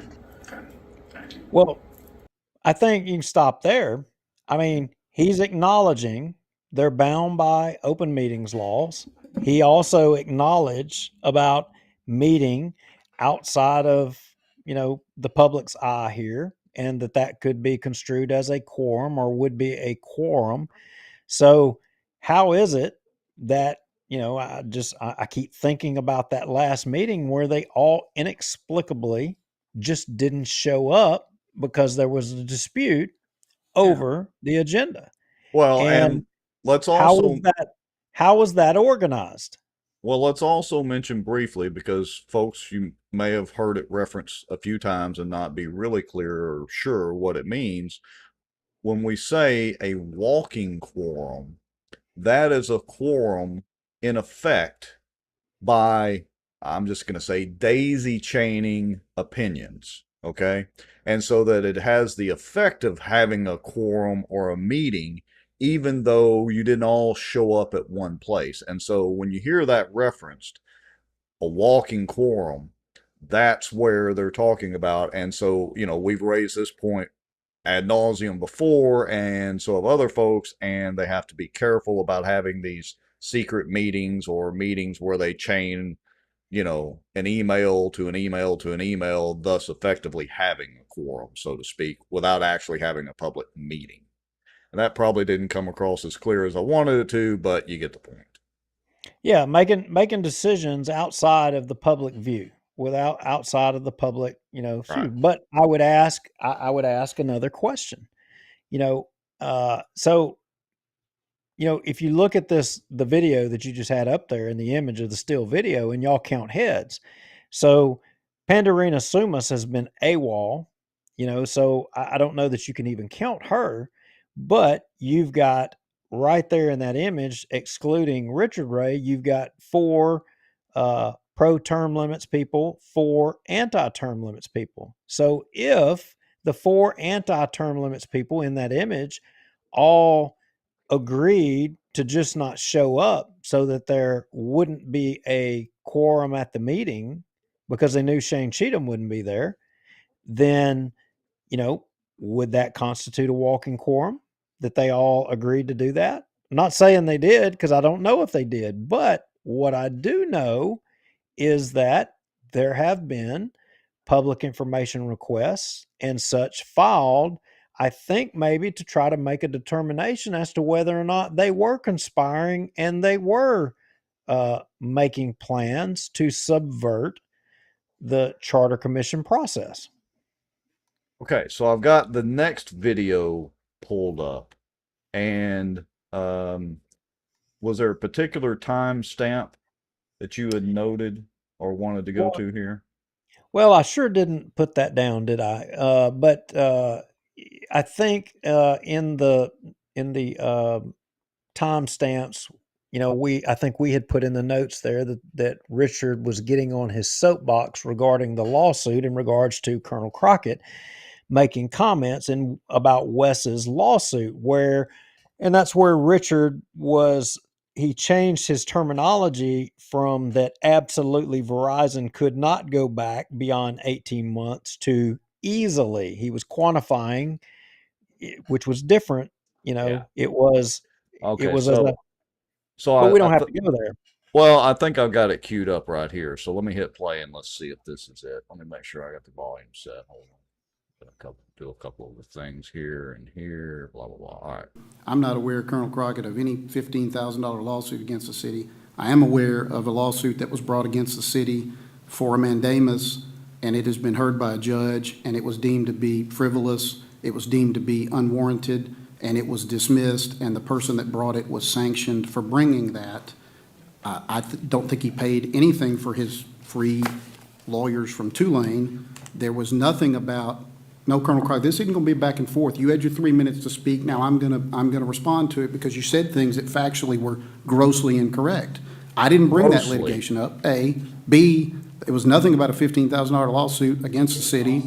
$10,000. C, there was nothing about Verizon records of a councilman for 3 years. What came out at trial was that the person that brought that suit asked for records that were 19 months in the past, and what we learned at trial was you can easily get from Verizon records for 18 months. You can easily get AT&T records for 16 months, but you cannot go back 19 months easily. Now, there's litigation going on that issue in federal court. I'm not going to get into it, but you can't stand at that podium and say that I brought up litigation. You can't say that there was a suit against the city that cost $15,000. You can't say that a councilman could easily get records for 3 years. All of these are just false, sir. So I'm going to stop it right there. Notice he kept saying easily. Yeah, and everything you're saying is false. And so it was settled in court that it was frivolous, that somebody from the public wanted transparency of a government official, David Montgomery, and his communications via his personal cell phone to conduct government business. And Richard Ray deemed that to be, and said the court deemed it to be frivolous. So what y'all got to understand is here we go again, the same thing. You've got government officials, the Charter Commission people. I mean, they're now a part of government. They're acting on behalf of all of us in the name of government to conduct your business. They all say they're doing it for your interest, but yet, and they all say they want to be transparent, but for some reason now here we are again, and we're fighting to prevent transparency in communications and what they were doing, and whether or not they all conspired to not have a quorum at a charter commission meeting, to basically kill everything that was voted on. I mean, they have already, the same attorneys that were hired to defend the city in that case, Wiener, West, and Madison, Lane Clark, again, nice guy, respect the guy, he's doing his job, but he's the opposition. He's been retained again here now because there's been public information requests filed to seek those records pertaining to the Charter Commission meeting and the actions they took here going up to this dual agenda thing and non-meeting. Yeah, and we were going to see if the records can easily be obtained. And I say that in full jest, and again, not to beat that dead horse either, but we showed that absolutely those records could have been easily obtained from Verizon or whoever the cell phone carrier is. Just because they were 19 months instead of 18 months really doesn't matter. And all right. But in addition to the Wiener, Weiss, and Madison firm, now you have another firm that has come to the forefront. Yes, another legal acronym or word soup that we have to deal with. Carmouche. What is it? I don't know the name of that firm, but I mean, you can pull up Cut 8 and pull it right up. But Hold on. Let me go to it. And there we go. So Carmouche, spoken for Buckle and Day. I hope I got that right.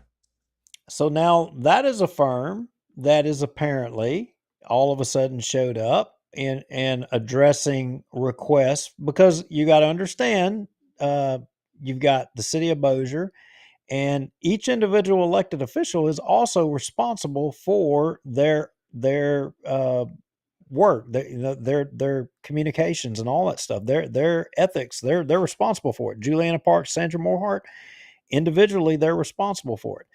Right. So what we think is that Carmouche and Bokenfer and Buckle are individually representing Juliana Parks and Sandra Morehart. Well, why do they need attorneys? Well, and not just that, why do they keep hiring attorneys from damn Shreveport?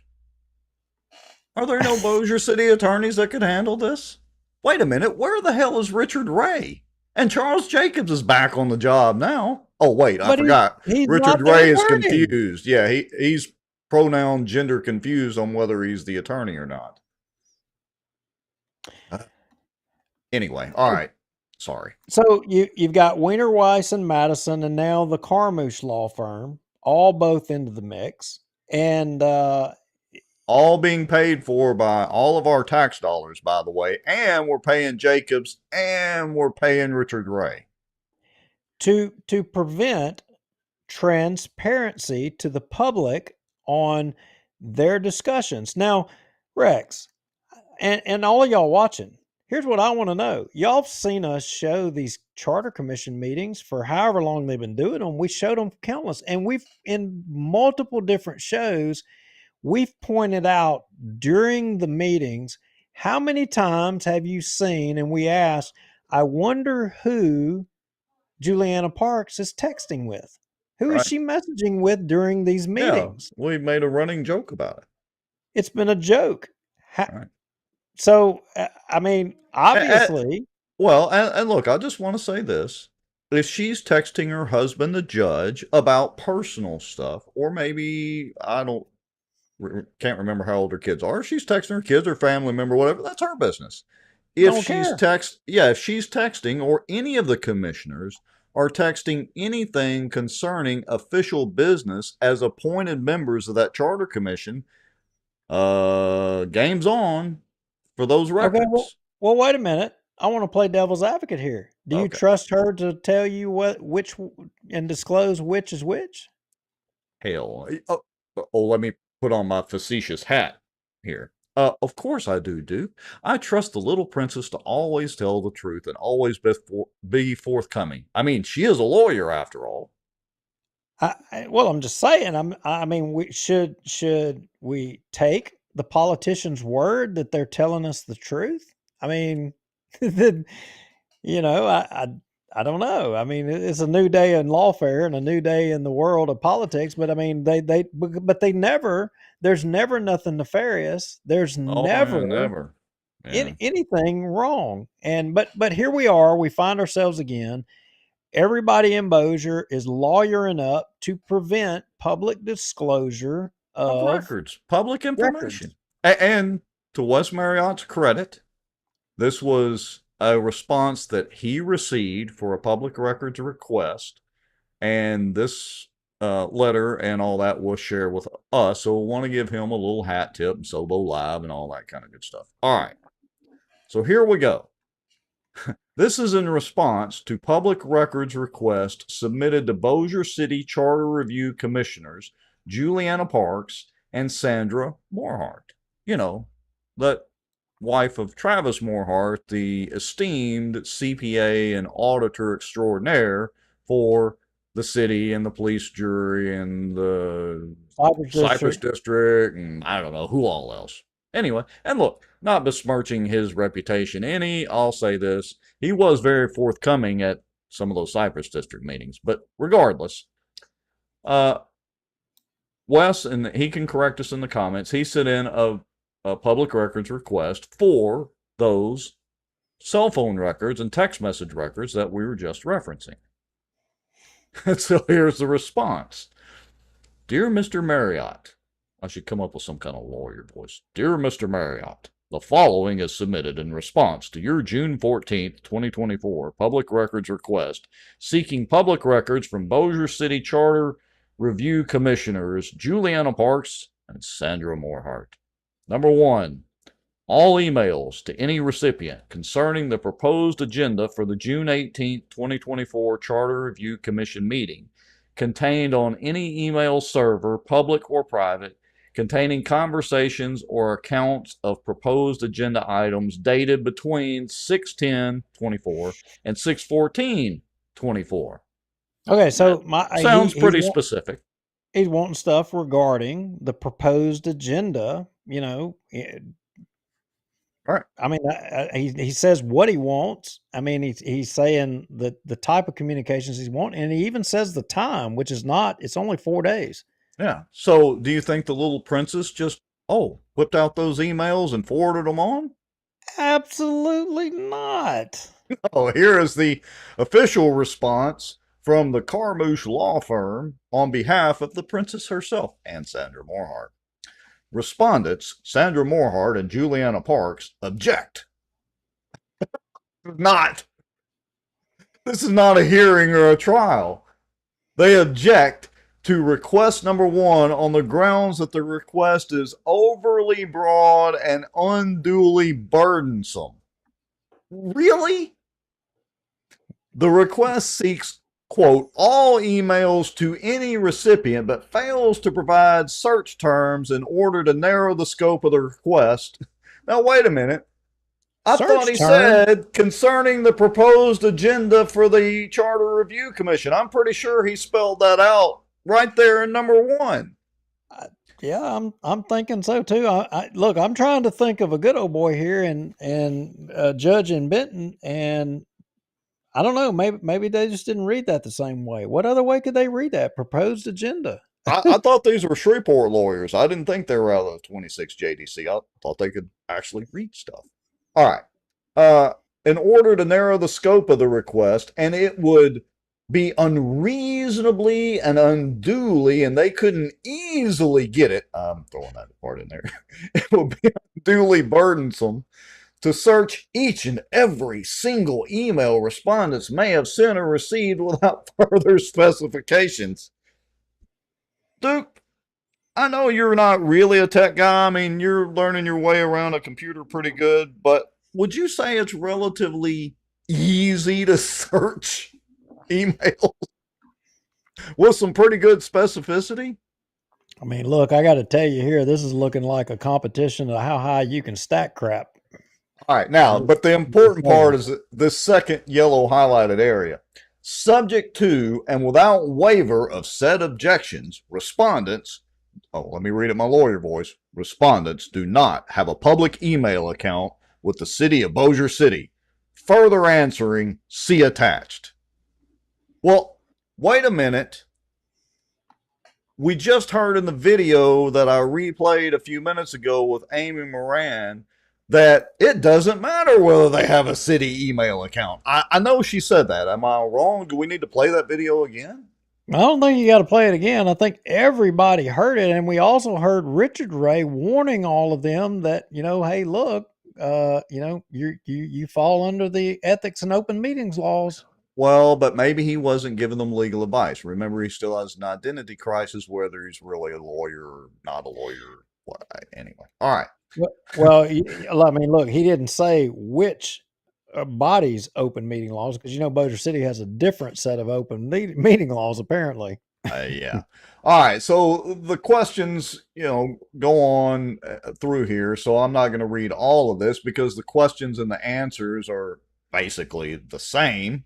But I want to get down to number 3 right here. It says, all cell phone and text messages between Commissioner Juliana Parks and any other elected official concerning the Bossier City Charter Review Commission meeting or any agenda item contained or stored on a public or private device sent between 6/12/24 and 614.24. He's narrowing the scope down pretty good. Well, what was their response? Did they just give up the records? Nope. Lawyered up. Respondent, Juliana Parks, objects to request number 3 on grounds that the phrase any other elected official is overbroad and potentially seeks disclosure of privileged communications, as Mrs. Parks is a licensed attorney.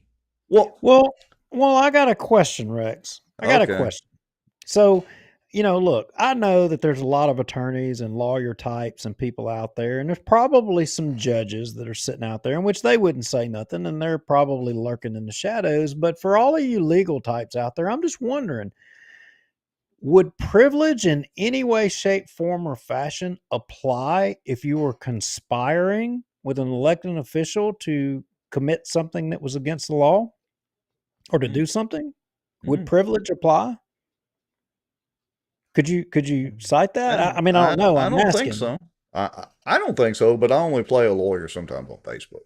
Yeah, I'm not a lawyer either, but I'm just wondering, does privilege, can it apply if you're conspiring in some way, shape, form, or fashion? I don't know. I'm just... Well, lo and behold, we have a response from our good friend Greg Bell. He says privilege applies to clients, not lawyer to lawyer BS. Interesting. But, Duke, in the spirit of cooperation, since Ms. Morehart is not a quote elected official, Ms. Parks submits the attached text messages with Commissioner Morehart. Finally, we get some messages, right? We do. So I guess we're ready to go there. I'm sorry. I'm off base here. That's okay. That's okay. I think... Go ahead. Well, I was just going to say, and then it goes on down again, pretty specific in the request for the cell phone text messages and all that, and the cell phone records. And the responses are basically the same. It's basically the law firm telling Wes to go stick it. Because they know to get these records, there's a couple of things that are going to happen. Either the ethics board has to get in on it, and the AG's office would have to proceed with it, or Wes is going to have to sue them, which costs money, by the way. So now let's move into the disclosures that they did make, and they numbered them, and I would suggest that we go to the first number 1 response in the cuts. But hold on, I just found something I want to share here. So this is important. This is on the last page. Further answering, Ms. Morehart does not have a phone paid for or provided by the city of Bossier City, and the cell phone logs for the private phone of Ms. Morehart are private, not public records. Wait a minute. Stop the press there, Nicole Buckle. I think she needs to go actually read the law. What say you, Mr. Lauer? What say you, Mr. Marriott, if you're still in the comments? I would say she knows that unless she is challenged on the question, she can get away with saying whatever she wants to do. We see that all the time from people. If you don't challenge them, and a lot of times, and no offense to lawyers, but a lot of lawyers try to use their lawyer tactic to bully people, and people never challenge them.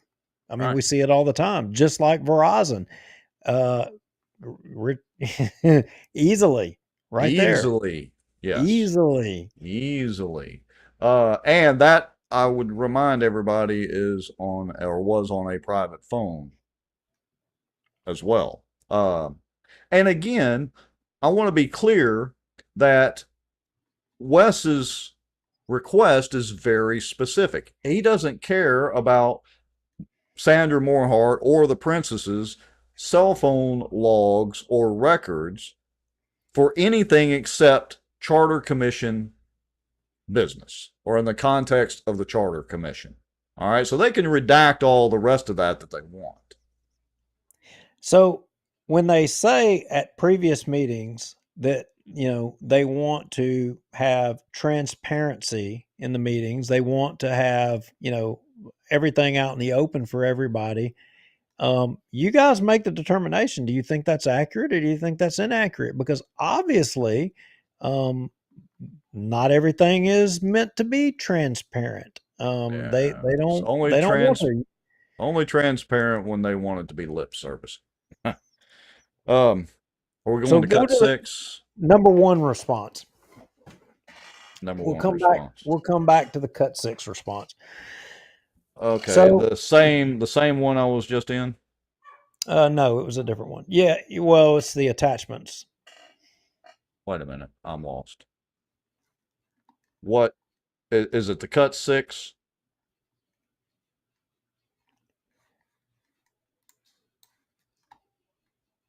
Hold on just a second, folks. Stand by.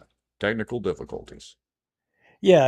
I guess it was, but there were attachments on there. I had they were in there. I don't see them now. All right. Well, let me drop this in and hold on just a second. Let me do a little button clicking. Is that the one we want to show? No, not at all. Okay. Not at all. Well, I can go back. Hold on just a second, folks. We're lost in our own stuff. So the attachments were not in that PDF. Now there were 4 to 5 other PDFs. Correct. And there was one labeled number one response. Okay, hold on.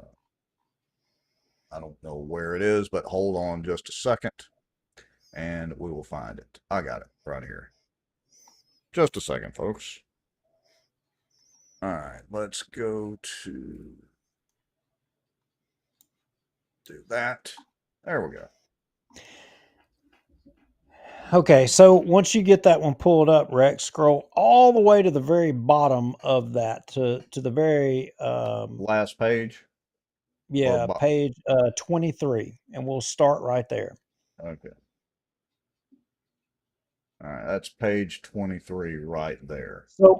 So the last show when we covered the blow up at the Charter Commission meeting, you know, and Richard was having his outburst going at it with Preston Friedley, and we shared a little bit of the communications that were sent to us then, and you know, since we got this information from the public information requests and what they let loose with, some of the communications from their end, which so we got more information, and it's kind of filling in the blanks a little bit more. So right here,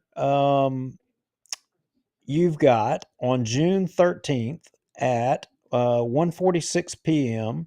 You've got from Sandra Morehart, sending out an email to all the members, including the chairman, announcing the minutes and the agenda.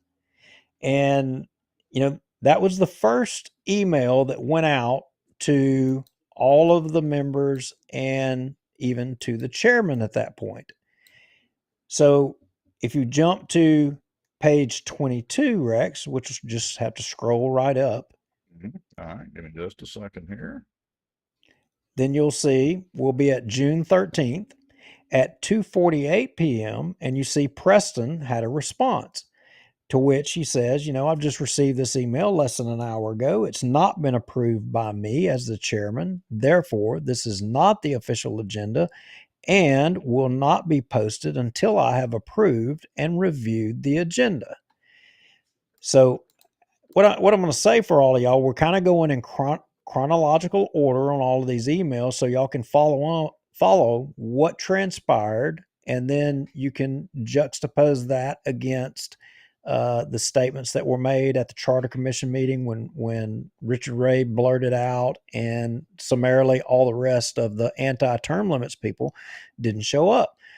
So keep scrolling up to page 22, which would have been the next. I think that's the one that we just did. Yep. But page in between, page 21 and 22, immediately after Preston responds, you've got Juliana Parks chiming in within minutes at 2:57. Saying, is this the new procedure? pointing out that, Preston had took issue with the Morehart putting out the agenda without sending to him first, and getting an approval. So she obviously must not have been at the meeting that we showed, and I have the replay in the video sitting there ready to go. She obviously must not have been at the meeting where they delineated how agendas would be, put forward. And, and it was a dialogue that both Sandra and Preston had. And look, we got the video. I think we just need to show it and let everybody, y'all make your own decision. Juliana is saying, is this the new procedure? And, y'all look at the video and you tell me what you think. All right, let me cue that up. Let me swap screens here, make sure the volume is up so we can hear. Here we go. An email on this, but if to comply with the public meetings or open meetings laws, we have to post the agenda, physically post it and post it on the website at least 24 hours prior to the meeting. Well, that's a business day, so like the one for today's meeting had to be posted before 11 a.m. on Friday. Right. And so I would just ask that the agendas and the draft minutes, this has been a very aggressive meeting schedule and we've been able to meet everything so far, but I would strongly suggest that there be a deadline of maybe like noon, 3 business days prior to the meeting, that be, if I can get a copy of that, an agenda, and that is prepared by the body and the draft minutes, so that can be posted and distributed. And I'll send that in an email because the 3 days before, it falls on different days, but I just want to point that out and so that we're not rushed on each one of these, and the public has plenty of time to take a look at an agenda. Okay. So Richard, would it be a good idea in order to meet that we, before we adjourn, we set an agenda for our next meeting so that you can have that? Or is that something the whole Charter Commission needs to do, or something you want to do? And let me clarify, I only need it because I need to get it to Right, our IT understand. people, Right. but it needs to be prepared by the body. Well, I think the agenda itself. He said it needs to be prepared by the body, and the only reason he needs it is to be able to, do the publication to the public, the IT deal. It's the only reason he needs it or should have anything to do with it. All right, keep playing. All right, here we go.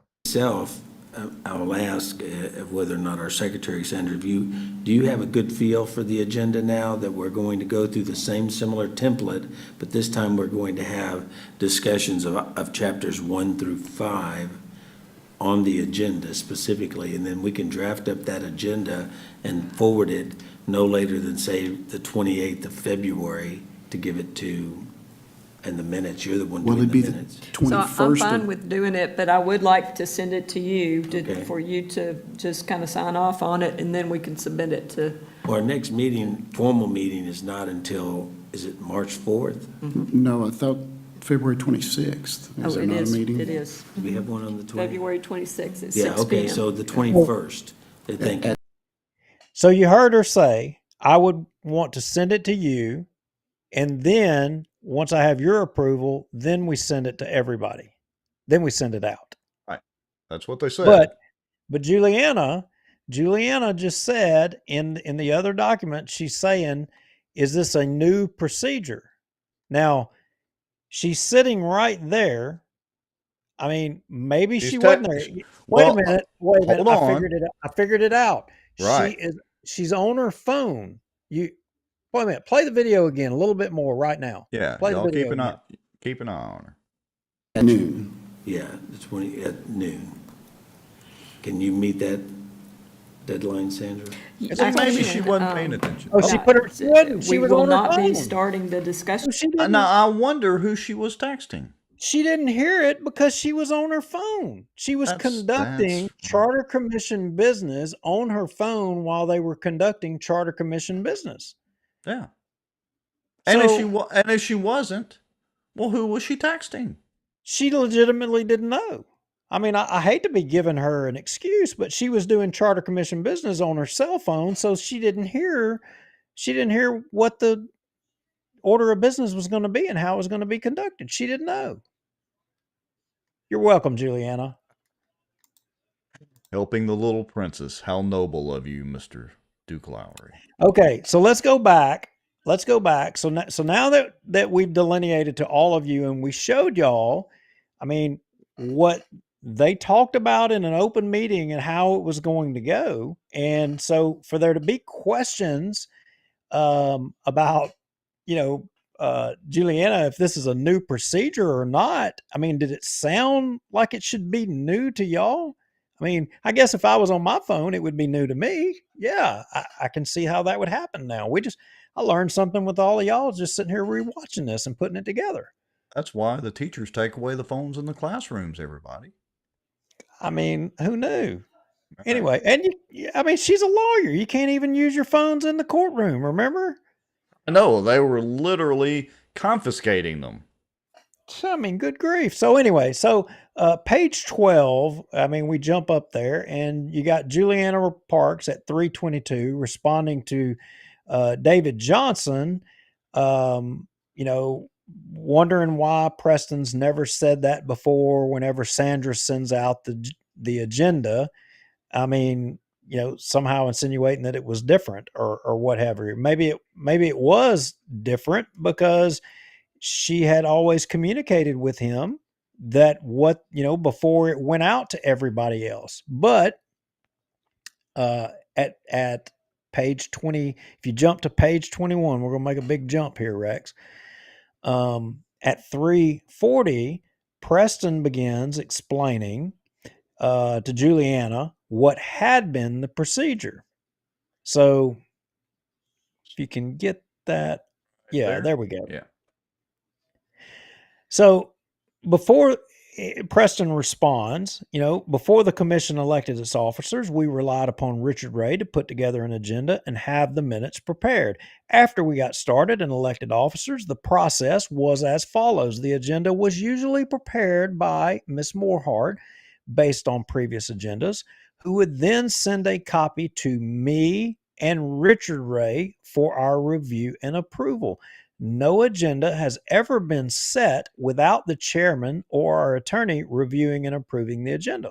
The unusual step today is that this agenda was presented by Ms. Morehart, was put together by herself, and sent out directly to the commissioners and Mr. Ray.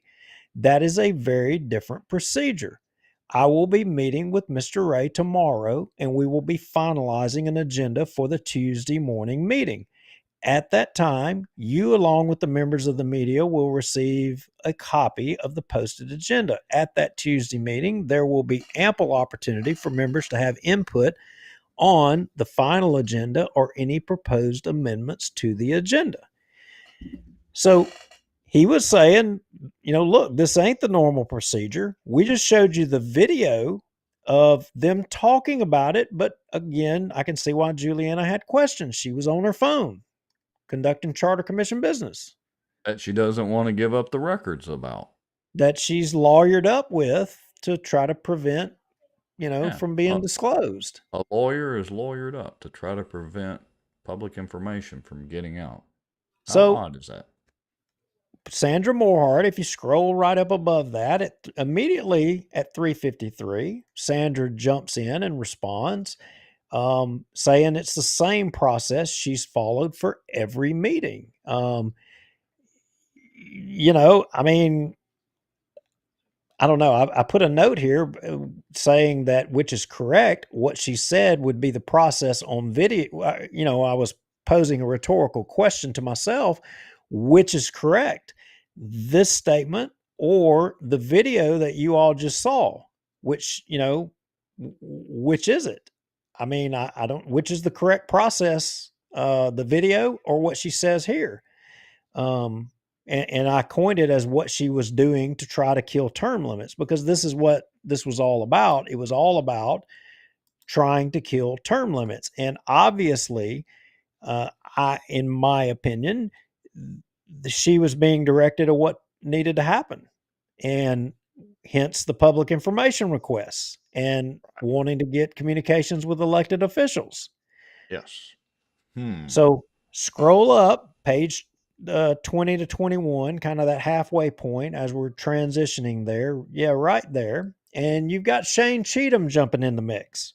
And Shane asks the secretary who made the decision to break out the items individually. Now, we didn't show it, but her agenda literally took the items that were delineated in the previous meeting, which included the term limits, and they broke them out individually, which appeared to me to be different. I mean, I haven't went through all of them to determine if that's not the case. I don't know.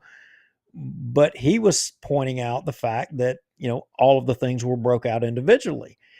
So what I would say, let's go to cut 7. Let's jump off of this page for a moment. Let's go to cut 7. And I want to show you all another email communication. And give me just a second here. To answer this question about breaking things out individually. So hold on just a second. I'm getting there. Oh, you've got it up. So yeah, y'all all see this June 13th. This is the same day. All these other emails have been midday in the afternoon. But if you look at this one right here, this is the same day, but it's at 5:53 in the morning. AM. I ain't even had my first cup of coffee yet. And she's sending an email to Richard Ray. Good morning. In my search for the meeting video, I see 2 posted for our meeting on June 10th. This one is only 1 hour and 12 minutes. The other is a complete 3 hour and 30 minutes. I think the incomplete one should be removed. Now we came across that when we were.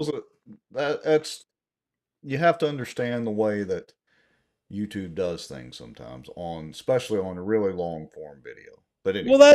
But that's not the point. I mean, the point is 5:53 in the morning and she's working. Hat tip to her. I mean, look, overachiever. Early bird gets the worm. Except providing her cell phone records, but other than that, overachiever. Okay. But I think if you will go to cut 6 for me, immediately after that email, here's the one that followed immediately afterwards. Well, that was cut 6, so this is cut 7. Oh, okay. I had them backwards. That's okay. So at 5:43, she sends Richard Ray the email. Good morning. Please review the attached draft agenda. Do I need item 2 in old business, or did the listing of the item give me the ability to bring it to a new vote?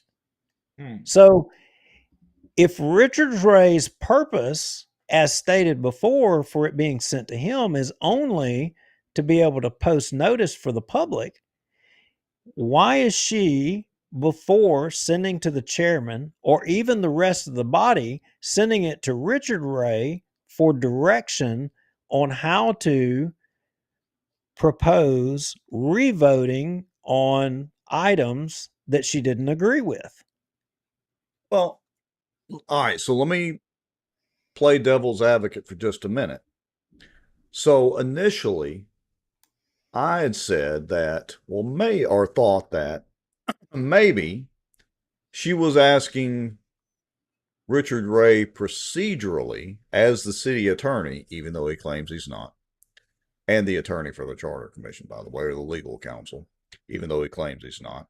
Maybe she was just asking him procedurally how to do this, but in the full context of seeing how that agenda, how they were, it seems to be, how they were conspiring to try to squash term limits again.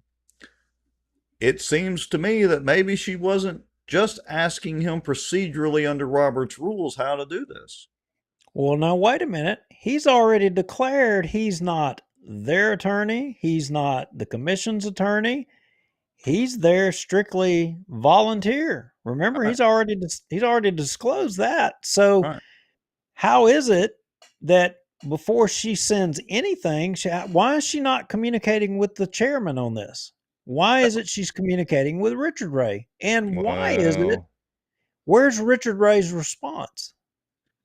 yeah, that's interesting because that's more telling. Obviously, she's not communicating with Preston because he's pro term limits and, well, he's the chairman.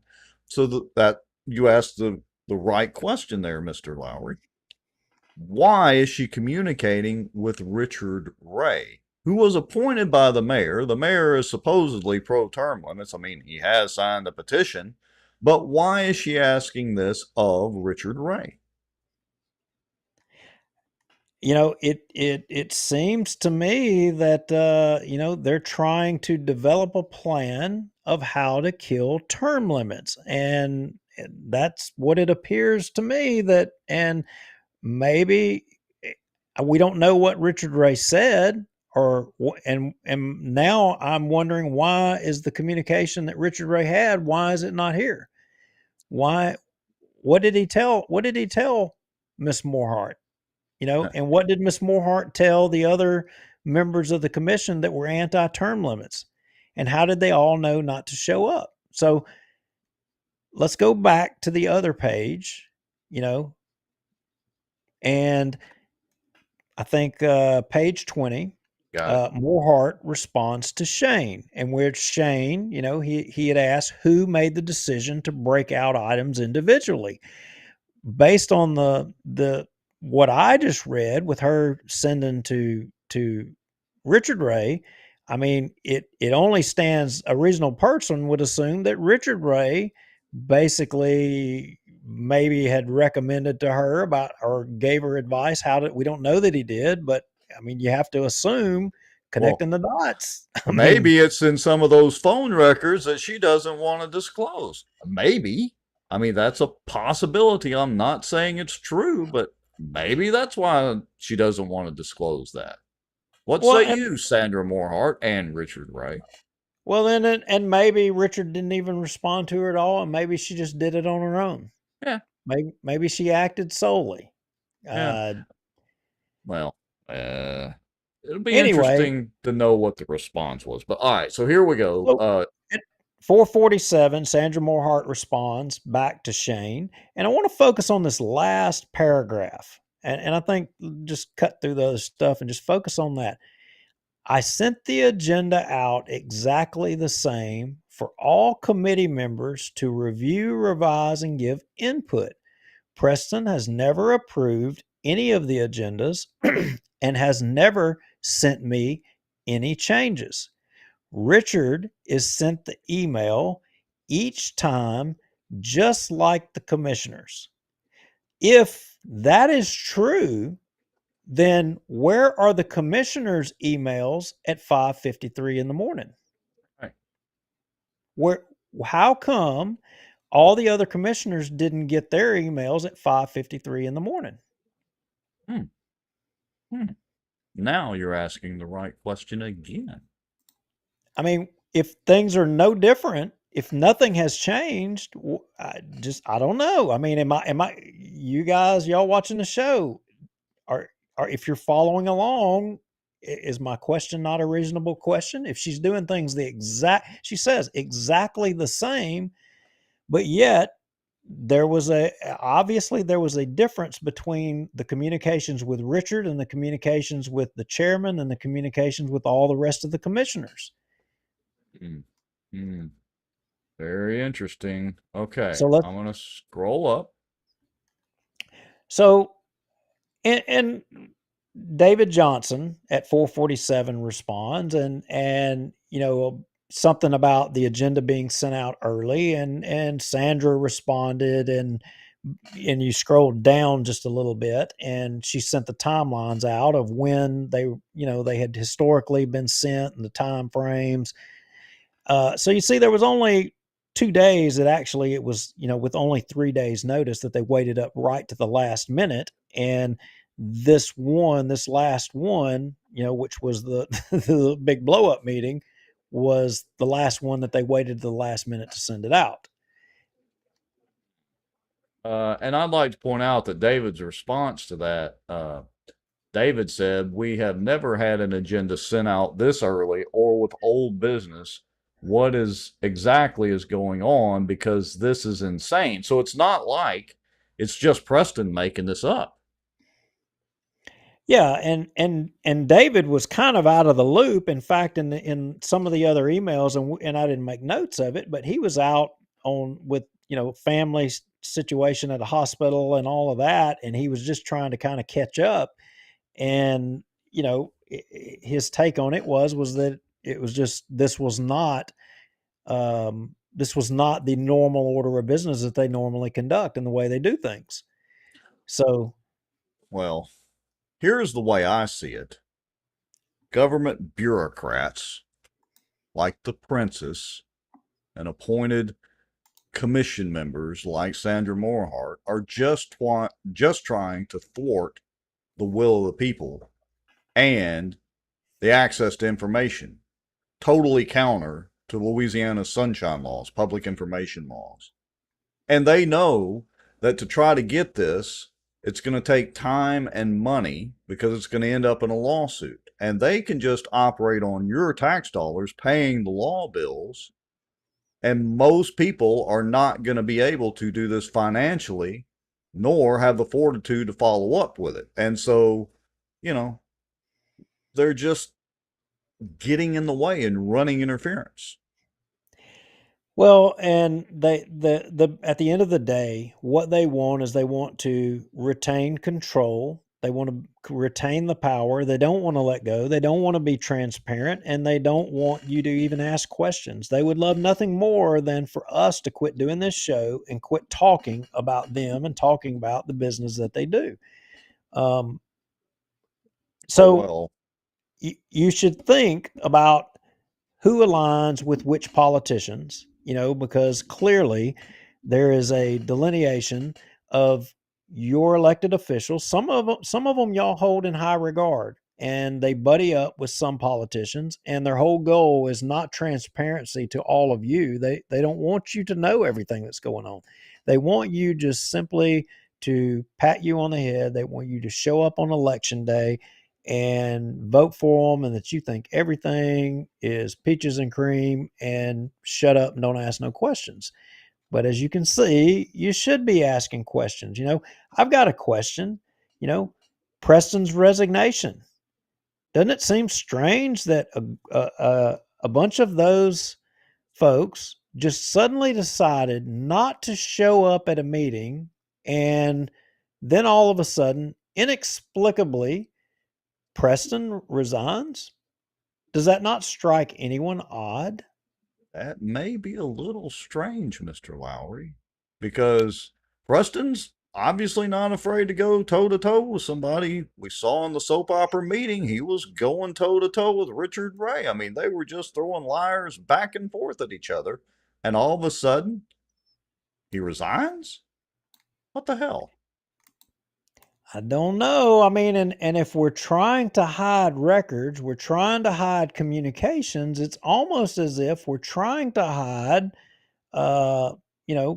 communications that maybe we were all working together with a plan. And if we had somebody giving direction, I don't know. I start asking myself questions about organization. And here's the question: who is Oz? Who is the Oz? And I'm saying that a little facetiously, but who is Oz in this scenario? Who is the man behind the curtain? I mean, almighty powerful Oz. If all of y'all in the public think that it's okay for government officials, and I'll say government officials because every one of the people that have decided that they weren't going to show up at any more commission meetings, who took an oath of office to try to do something, and now are going back on it because they didn't get their way, and the only way they'll continue to participate is if they get their way. I mean, what if all the Republicans just said, well, you know what, y'all, the president's not going with us, so we're just not going to come back anymore? again. I mean, I know they do it all the time. They filibuster or what have you, but you know what? The sergeant of arms can go scurry them all up back up there legally. But in this case, our chairman inexplicably resigns. I wonder why. And they all just are not going to show up again. So now I will tell you. What were those terms that I used? Was it last week or whatever? Malfeasance, if I can talk this late at night. Oh, I've heard of that term. Extortion. I've heard of that term. I have. Conspiracy. Yeah. I mean, and what? All over term limits?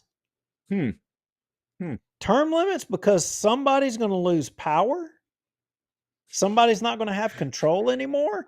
It's always about the power and follow the money, folks. And y'all should ask yourselves, which politicians hold the politicians that are fighting transparency and term limits? Which politicians are they all chummed up with and buddied with? Y'all, Maybe which it's the one that they couldn't easily get the records for. I don't know. I'm just wondering. So, all right, anyway, folks. I'm gonna stop there. All we can do is lay out the carpet, and it's up to y'all to decide what's really going on. When you roll back the carpet, who's the man behind the carpet, behind the curtain, so to speak? Yep. The term limits petition goes on. We anticipate a fight, and we're ready to fight. And like King David made a comment today in the council meeting. He's like, we're going to fight to the end. We expect no less. We intend to do the same. Yes, we do. A little more prepared this time. All right, Mr. Lowry. I think that's about it for this evening. Dang, we've been going on for 2.5 hours now and still have nearly 90 people watching. So we appreciate that and appreciate everybody. Let us know, light the comments up some more, even if you want to post something later or think of something at 5 o'clock in the morning along with Sandra Morehart. You want to post a comment, go right ahead, because we do read those and keep an eye on them, and other folks read them too. Look, y'all know the drill. If you want to help us out, go to bossierwatch.org or .com, same place. You can click on the donation link. If you want to donate some coffee money, buy a coffee mug while you're there. Or just like and share and comment. That just drives us up in the algorithm. And speaking of that, Rex, I did want to comment. We did get a donation. Judy and Billy Joe, thank you all for your support. I want to, there's some people stepping up in a lot of ways, and they support what we're doing. But in addition to that, they also, on their own, went out and started collecting term limit signatures. And fellow citizens that care about their community, they're paying attention, and they support what we're doing in addition to all of that. And awesome. we appreciate that. Yes, every little bit helps no matter what you do, whether it's getting petition signatures, liking and sharing comments, buying a coffee mug, donating, or just letting your neighbor know what really goes on in Bossier City. That helps too. So we appreciate it all. And shout out to Sobo Live and Weston Marriott. He is fighting a lot for transparency on y'all's behalf. I mean, we would be remiss if we didn't mention that. And, hey, Tommy Chandler, step up to the mic. It's time. Paging Tommy Chandler. It's Paging time, Tommy Chandler. It is time. Your employees need you. All right. Last word, Mr. Lowry, and I'll hit the finish button. What say you? Have a good night and make it rain.